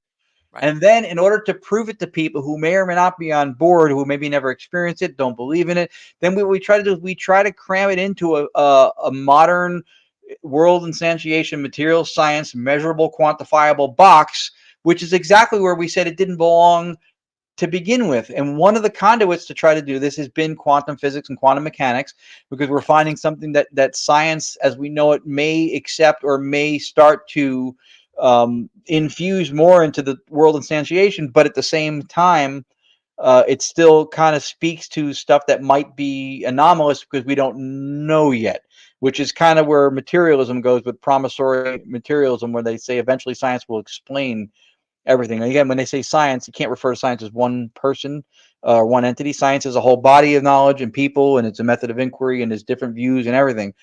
But that is one of the problems with that, is that there's this accepted, you have to be able to repeat it, and you have to be able to have the statistics. But your experiences, when you have an experiential moment, something that's part of your self-egoic reflective experience, the same way that Mhm. somebody who has a disorder, or a dissociative state, that their experience, they still, it's real, Yes. it's visceral. What they experience is real. They don't feel like they're in some kind of a dream state. That's the reality. Your perception is your reality. That's what it Yeah. boils down to. And this is the Yeah. thing, with these models, it's either quantifiable or qualitative. Yes, and that's the thing. Qualitative, they say subjective, which is okay. I'm going to collect ghost stories or people that have had sightings. God, you can fill up, rooms and rooms and rooms Right. with people. Good, even that when you take out the person that's hallucinating, that's not well in the head, that's lying. Do you know how many stories there are of people that sometimes have that one Yeah. moment of so, but that doesn't, because of course, since it's qualitative, it's subjective. And it's like the person could be lying. They could have seen something that wasn't there. If they were grieving, maybe they so that's dismissed, and that's when you fall back is like quantifiable, as far as reproduction. I'm telling you, with the supernatural, because I've seen it, that's Right. that's like that's like that's like trying to figure out a mathematical problem without knowing all the factors or what it is that you're trying to do. It's like, when the edges of the horizon get fuzzy, the Right. never never, you Right. really don't know what are the edges of the horizon. You don't know. And You don't you don't think know. that's lazy from a material science point of view, to Of course suggest it that is. because of the person may not be credible, so you're saying that the qualitative part of it you can't speak to, so you have to try to quantify it. So it's then Yes. shouldn't they Uh, have to quantify it? That's the thing that people don't get, is that when something is on the table for whether or not it's anomalous, this yes. isn't Little League baseball. When one team doesn't score enough, the other one wins. It doesn't happen that way. No, You exactly. either It's two have different three things. positions on something that you think is an anomaly. Three is only three possible Yes. positions. And if you find a Uh-huh. fourth, I'd love to know. It is paranormal, it's not paranormal, and I don't know.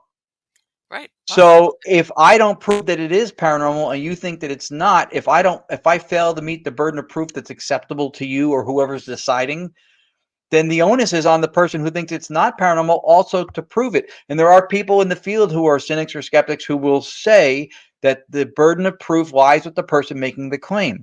I agree with that. But when you say something isn't, is, or I don't know, that's a claim. And with each claim or position comes a burden of proof. So if Exactly. somebody doesn't prove something's paranormal, it doesn't mean that it's not. Scientific method, also, by the way, is a very loosely used term. Method, scientifically, for it to be a method that's scientific, it has to be falsifiable. This is one of the problems with string theory, because you can't go to another dimension or realm and prove or disprove it. And scientific method is to what? To rule out all possibilities and then lean Yes. into and look further into what seems most probable.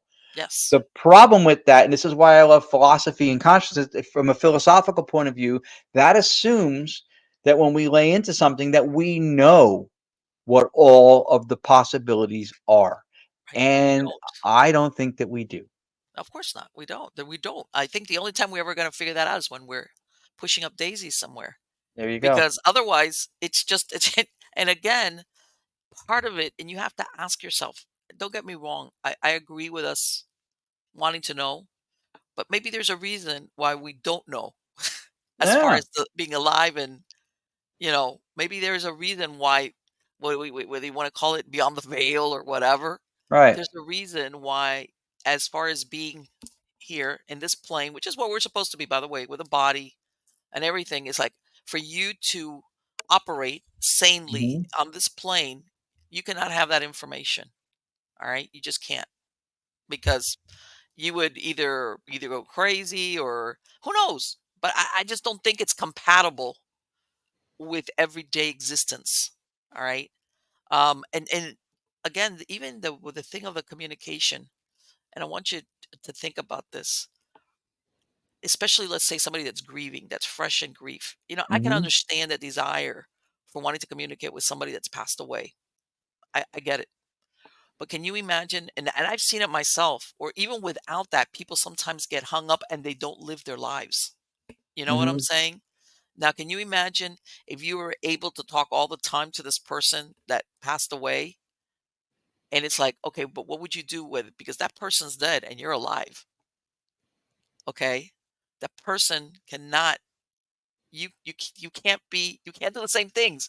You can't Yeah. plan, oh, let's go on a picnic this weekend because you're just, and if you go by the thing, basically, you're holding that person back because of the idea, and I agree with it, that once you're dead and go, you're off to better things, heaven, whatever your idea of the hereafter is.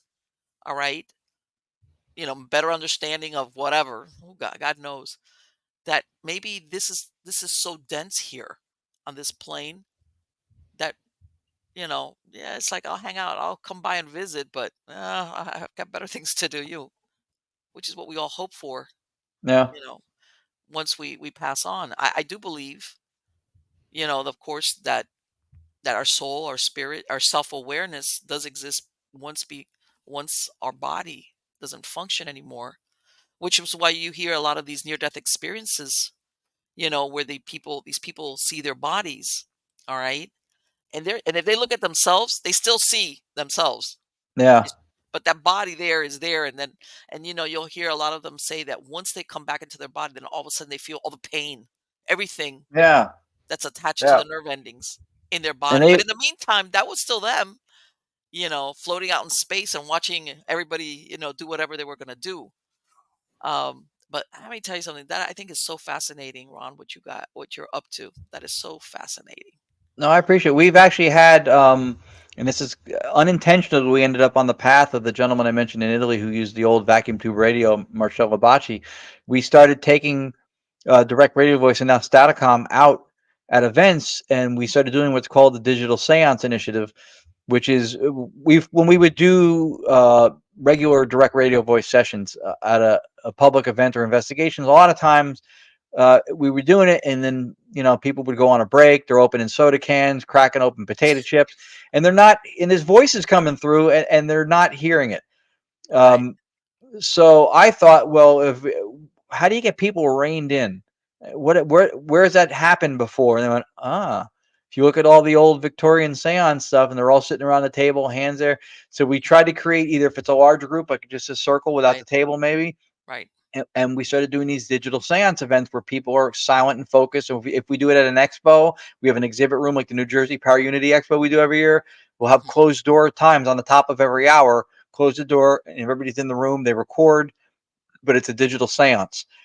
And because that is, in fact, when we communicate, that is the medium, and people can Right. hear it for themselves. And we do have them record. And what happened was, is we ended up on the path of what Marcello Bacci did. He had a studio space in Grosseto, Italy.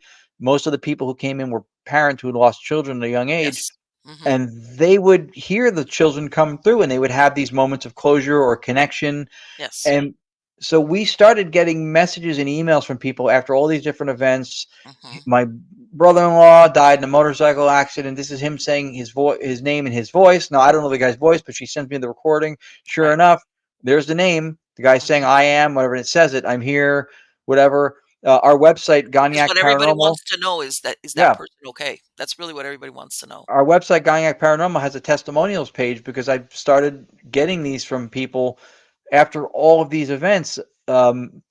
One lady had a son die close to birth, a year maybe or less, whatever, and she was asking. She was still carrying around this little baby bonnet thing from when he was first born, Oh like my this little God. knitted thing was in her purse. She's hearing some stuff. She didn't even ask for him or anything specific for him, Hmm. but somebody was talking about that on her behalf who was with her. And then Lourdes goes, I just heard the name Johnny. And the lady is in tears. And she goes, that was his name. So stuff we couldn't have even known Right. start to come. And this is happening when we do these events a lot. And so for us, we feel like we found a sense of purpose because we started out as ITC people who weren't building boxes, which is what everybody was doing, and quite well. There's some brilliant Mhm. people making these boxes, but that wasn't us. And we rebirthed this direct radio voice method and then did a twist with it and changed it a little bit, changed the white noise source to a generator, closed circuit system, and cleared it up, I think, a lot. Right. And that was just to see if we could replicate what we saw them do in Europe. The harsh fishbacks in Luxembourg, Right. Bocce, Dr. Cardoso. We want to see if we could get contact the way they did real time. What ended up happening is from taking this out and from this becoming more of a thing, the Digital Seance Initiative was born, and we started doing these events where we're giving these moments to people, Mhm. and whatever they paid to attend the event, that we're a part of is what it paid. We're not charging them extra to do our section of it. Right. I if they don't record, I tell them, Take my email. I'll send you the recording if you want it." I don't charge them for that, Right. um, which Bocce had done for 20 something years, um, which is exciting for us because the method comes from Europe that we brought back and adopted and then adapted. And Sure. so The to be modern technology that yes, and to be exactly. to be part of the lineage that comes from Marcello Bacci. Like I said, Dr. Annabelle Cardoso, who is the reason why I'm doing this.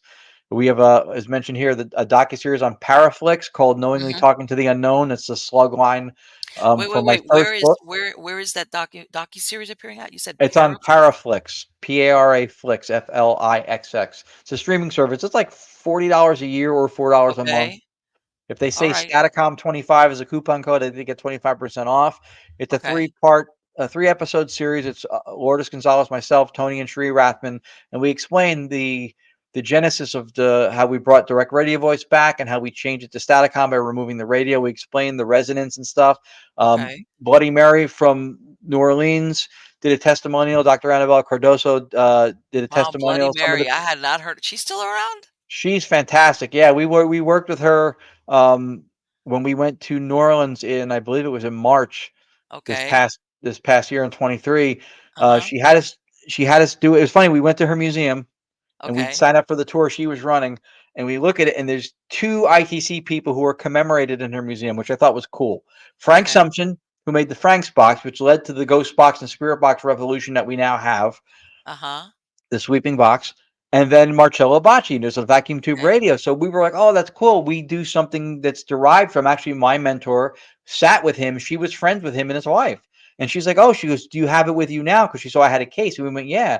She goes, do you want to do it at my house on the tour? We went, yeah. Yeah. So we ran it, and her husband was enamored with how clear and how much vocalization came through.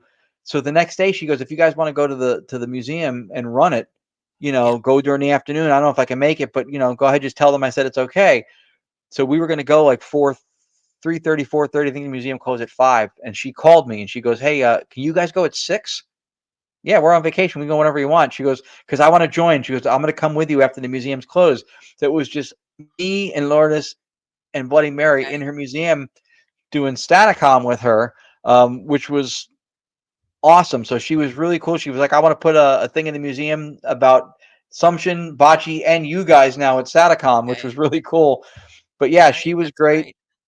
She did a testimonial for the series on Powerflix, but the docu-series, and this is actually it, Knowingly Talking to the Unknown. Yes. Um, and it does explain a lot of what we do and how we do it and why.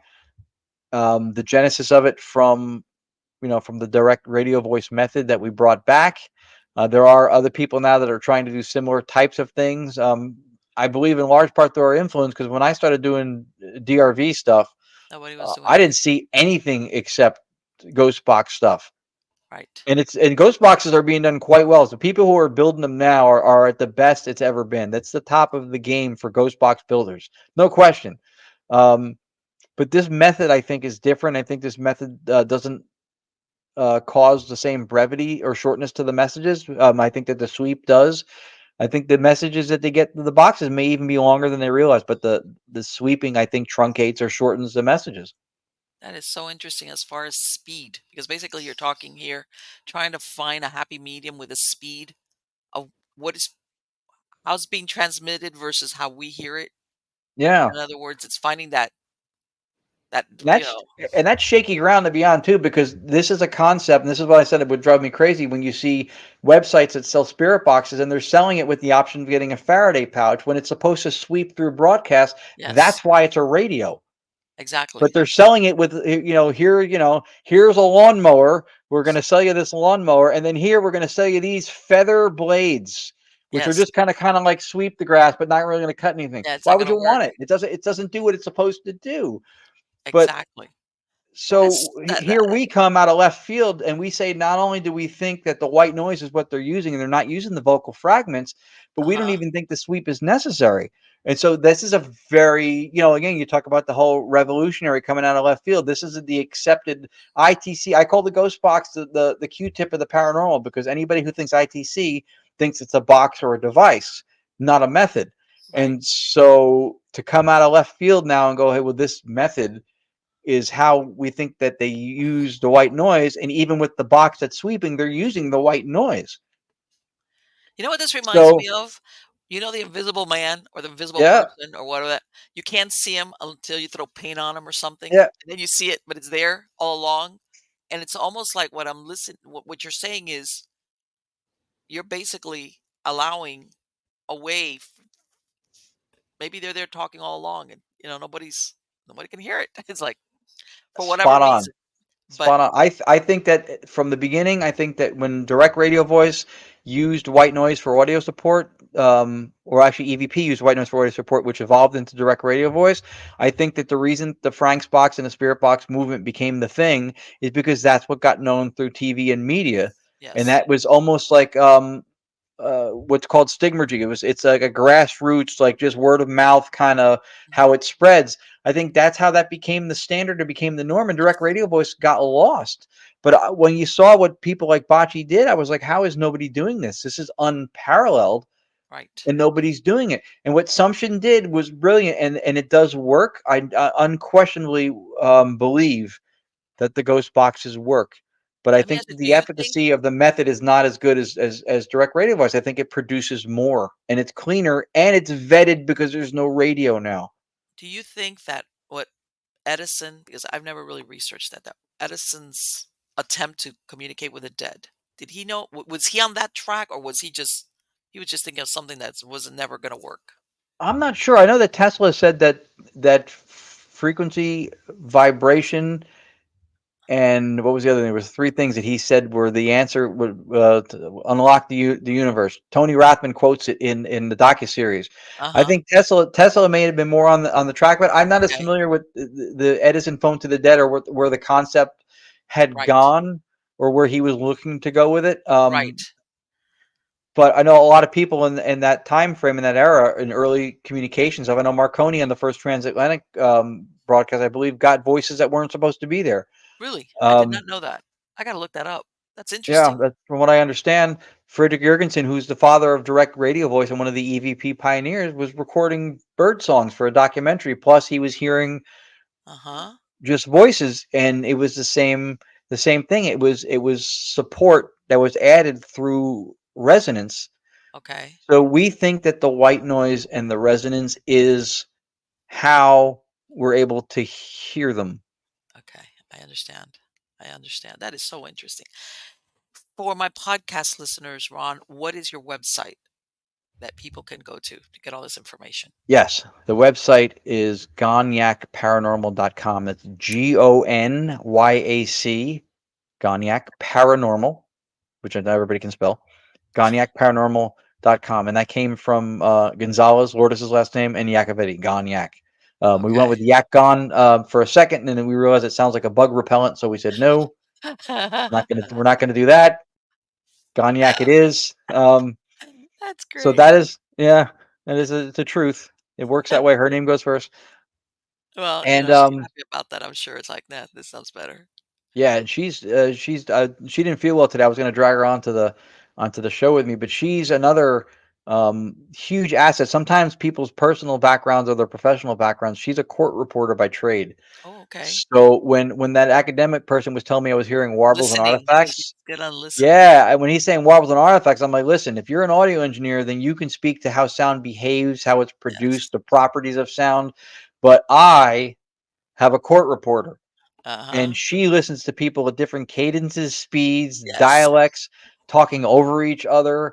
Um, when I tell you she hears everything, if I want to say anything that's not favorable, I wait till she's out of the house. I mean, she hears If not, you're everything. gonna Yeah, and you yeah. know what? You'd be surprised. People think they always think that It's a courts are like, skill. orderly. I've been in court proceedings where everybody's carrying on a conversation or something's about to happen.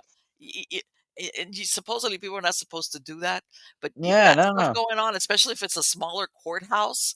And a lot You of them are know. virtual now. A lot of the stuff she does is Oh yeah, virtual. They're not yeah. even Now in the everything. courtroom. So now she's listening to recorded audio Yes. of testimony and people talking over each other on the record who shouldn't Oh be. my God. So when the Yes. guy is an audio engineer and he's telling me that these are not words and stuff, I'm like, listen, Yes.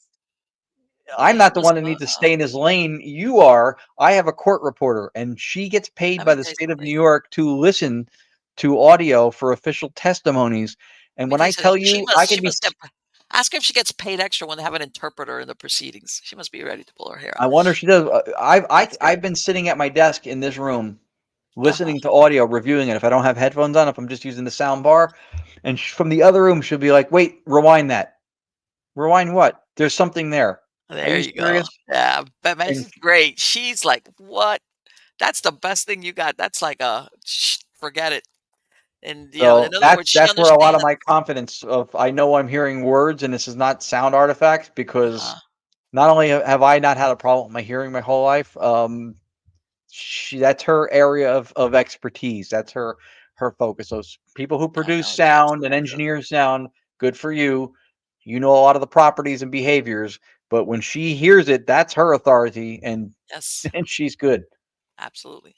Ron, I wanna thank you so much. It has been fantastic to speak to you. You said something that you're gonna be working on another book? Yes.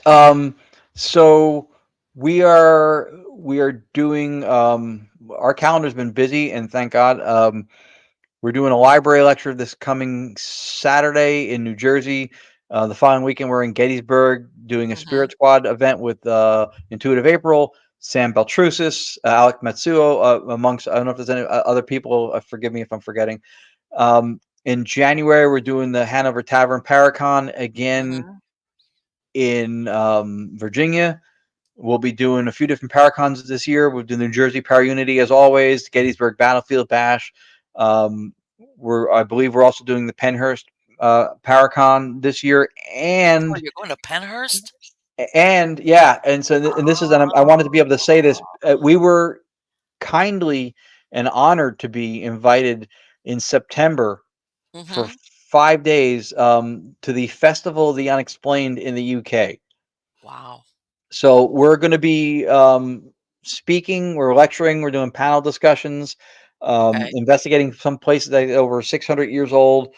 And we're Okay. doing, amongst the other speakers with us are Dave Schrader, Cindy Kaza, Shane Pittman. They have the Holter crew back Mhm. together. Danny Moss. There's a bunch of people um, who put this together who are phenomenally kind people. They had heard about what we were doing with Staticom. I know one of the people was who's a sweetheart, Daryl Marston from Ghost Hunters, had told them about us.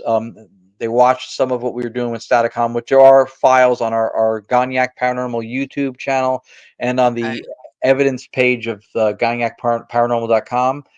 So they had seen some of that. So we are also excited. We're going to the UK. So we're bringing home our method, which was Oh, adapted and adopted from a European method of direct radio voice, okay.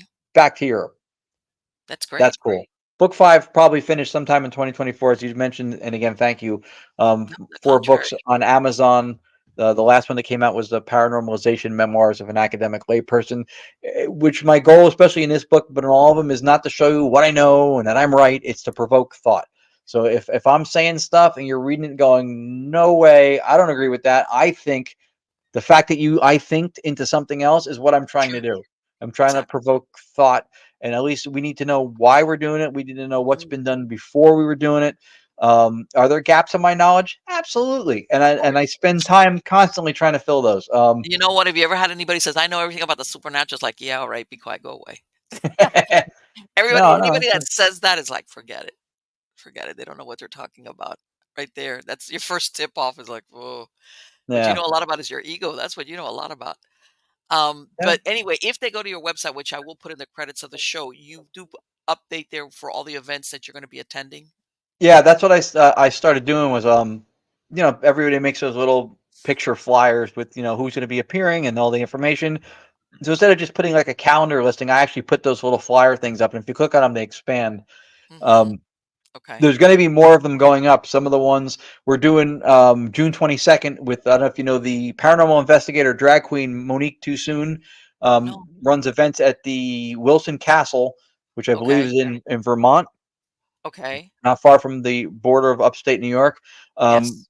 we were invited. We worked with her at the Massachusetts Paracon this year, and she wanted to Okay. bring her up to Wilson Castle, so we're doing that in June.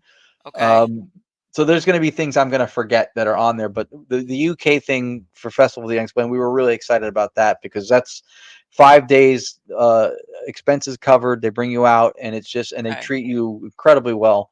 And we were honored to be on the year that they're. This is the only Paracon I think in years, if ever, that Right. has the Yes. Holter files, Cindy, Dave, and Oh, Shane really? at the Okay. same Paracon. Oh, Um, really? and Okay. that's the one we're speaking at, and we're bringing Staticom to do. So Okay. That's got to be so interesting. For everybody of a certain age, Hans Holzer, once upon a time, this was the only guy that was putting books out there that's right. about, that he would act kind of like have, bring in psychics, mediums, trans mediums, put them Yep. under, and he did his thing. I remember my first books about ghosts were by Hans Holzer. That's Hmm. why I love that show because I was like, hey, I remember that. I remember. A lot of people like the show. Yep, a lot of Yeah, people liked it. because that predates a lot of everything that came afterwards. Yep. Again, thank you so much, Ron. It has been absolutely wonderful, and I want to wish you the best of luck of all your projects. Thank you very much. As long as I keep getting asked to come back here, I know my luck is good. You got it, sweetheart. Take care. Bye bye. Okay, that was so good. Mm, sorry, guys. I have a dry throat. When you think about it, I love those advances.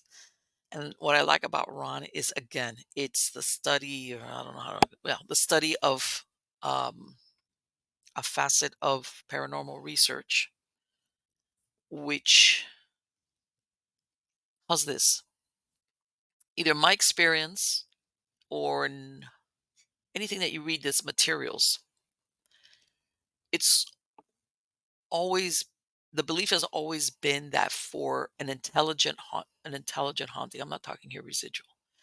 It's almost much easier for a spirit to communicate by noise, by verbal, than seeing them, than materializing. How's that? I don't know if it's whether there's a certain amount of energy that's needed. I'm not sure how that works, but always the accepted premise has been that hearing, which is that kind of deal, versus seeing an apparition. That's why you even have a lot of people that will tell you, and I agree, seeing a full body apparition is very rare. It's not common. A lot of people will say, "Oh, I saw." A lot of psychics, when you talk to them, you ask them, "Did you see?" She goes, "I saw it in my mind's eye," which means they did not see it in front of them.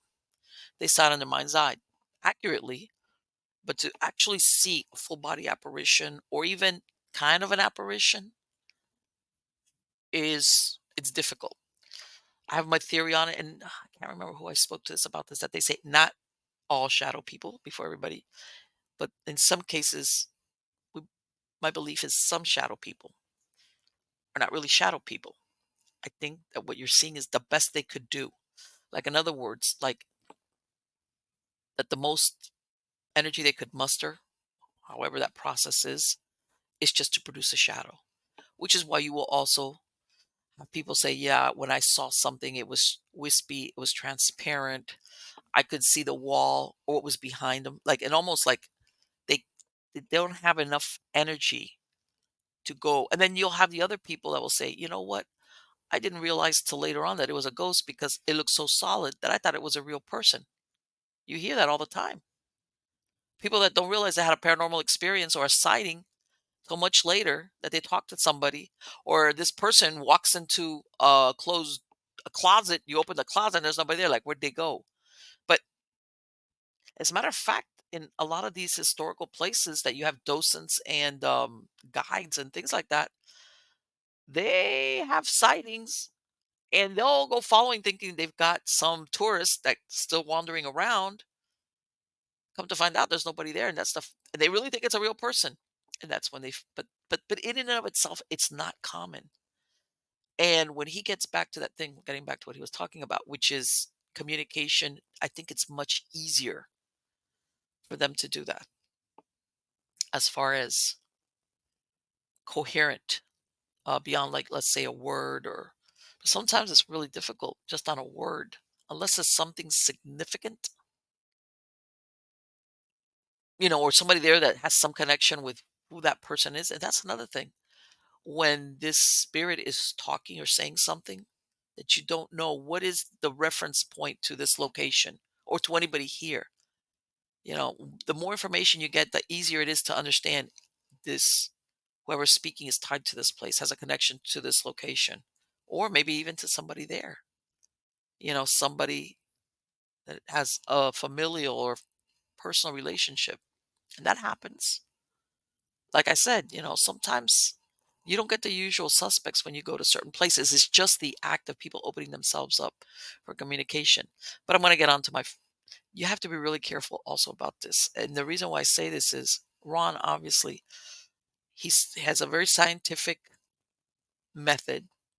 You can tell the way he approaches it is scientific and he's careful. Okay. And the reason why I say is you will always, I believe, if you don't know what you're doing or you're susceptible or you're gullible, how's that? You might have um, spirits that communicate with you and they impersonate family members or whoever's there. And they kind of lure the person in pretending. And I'm sure everybody's heard about these stories. And um, you hear about people playing with the Ouija board and how it becomes something ugly and dark. Like at the beginning, it was like a kid or the girl or whatever, and they kind of like gave them information, and everything was positive and beautiful, and sometimes they even comforted the person. And the next thing the communication turns dark and malevolent, and in some cases, then you also have some types of attachment. So that's what I'm saying. The flip side of spirit communication is when you're not doing it under a method of either scientific approach or, and for all we know, I don't know, I didn't ask him about that. But you always have, even the most die-hard analytical paranormal researcher will tell you, before I engage in any of whatever I'm doing or I visit any of these places, I pray and I pray for protection. And they'll tell you that it's like, even if I'm the hardcore, I want to record something, and unless it's there, I'm not, just in case, because they understand, again, the nature of this. That is that as much as we know or we think we know, I think there's a lot that we do not know as far as what is there on the other side. Are we talking just human spirits, non-human spirits? It could be a whole host of things that we're kind of guess sometimes, depending on whatever experiences you've had. And it's almost like when you don't know exactly what you're dealing with, because obviously you always have to keep, I don't want to say keep your distance, but yeah, in a way you have to keep your distance because you never know what. It's almost like you throw the bait in the water and what you bring up is the great white. you know it's like, holy crap. And you're there in a little dinghy. Jeez.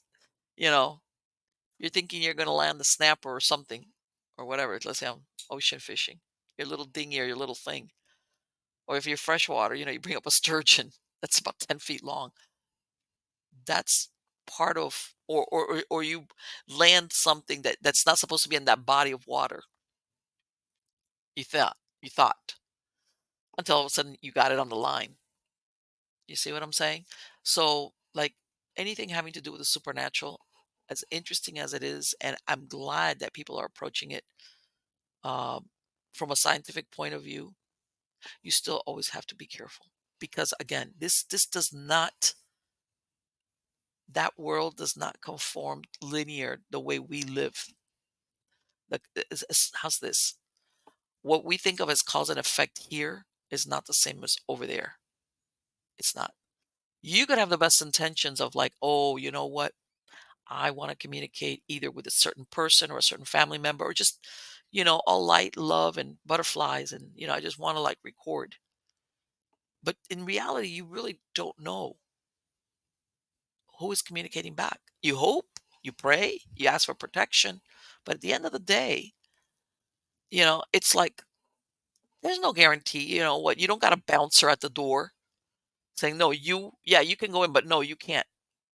You will have some mediums that when they go into trance, they'll say, I have a control on the other side, which doesn't let any, what's the word I'm looking for? Like any spirit come and use my vocal cords that I don't approve of. I've heard of that. But then again, that's a whole nother show. But yes, I think it's fascinating. Oh, I gotta look up all that stuff, especially about Marconi and all these people. That's what I like. I like it when people capture stuff when they really weren't looking for it. When it kind of like here he is that I'm trying to record bird song, and the next thing you know, I'm getting communication that nobody was around. So how did this get in here? And like he said, even for the ones that say, the what they're picking up is some type of radio station, whatever. Let me tell you something. If it makes sense, how's this? If it is the tail end of a question you ask, I mean, come on, what are the chances of that? That's incredible. That's very difficult to do. I mean, the odds on it are astronomical. But then, of course, you have the naysayers, and I think that's part of what Ron is talking about. That unless he really, really does everything in a certain method, that this is what we did and this is how we did it, and we've developed something where you can't say it's a radio interference or we're picking up something. It, we've ruled that it's not that we don't think there's no way for that to have fed into whatever's coming through. In other words, we're eliminating all these different ways that people could say, well, it could be this, or it could be that, or it could be the person in the next room. Mm-mm. I think that's super interesting. All right, guys. Hope you find I have a lot of great guests lined up for 2024, season 15 of Stories of the Supernatural. Please sign up for my newsletter, mppellicer.com. I have links there. I have stories, articles. Look me up on Erie.news. I usually will read some of my own articles. I read up on some weird stuff that's going on out there. Some of the stuff is cute. It's irreverent, but it's still paranormal. It's still interesting. Um, all that stuff. If you have a weird little heart, go check out my newsletter and MiamiGhostChronicles.com. I have links to everything there. Again, if you want a link to uh, these shows, Stories of the Supernatural, Nightshade Diary, Supernatural Storytime, and you don't want to have commercial interruption, I have copies of all my shows from the beginning. You can listen to them on the browser or download the MP3 file without commercial interruption, right? Because in all the other places where all these podcasts or video versions they distributed to, you're going to get interruptions for advertising because advertising makes the world go round.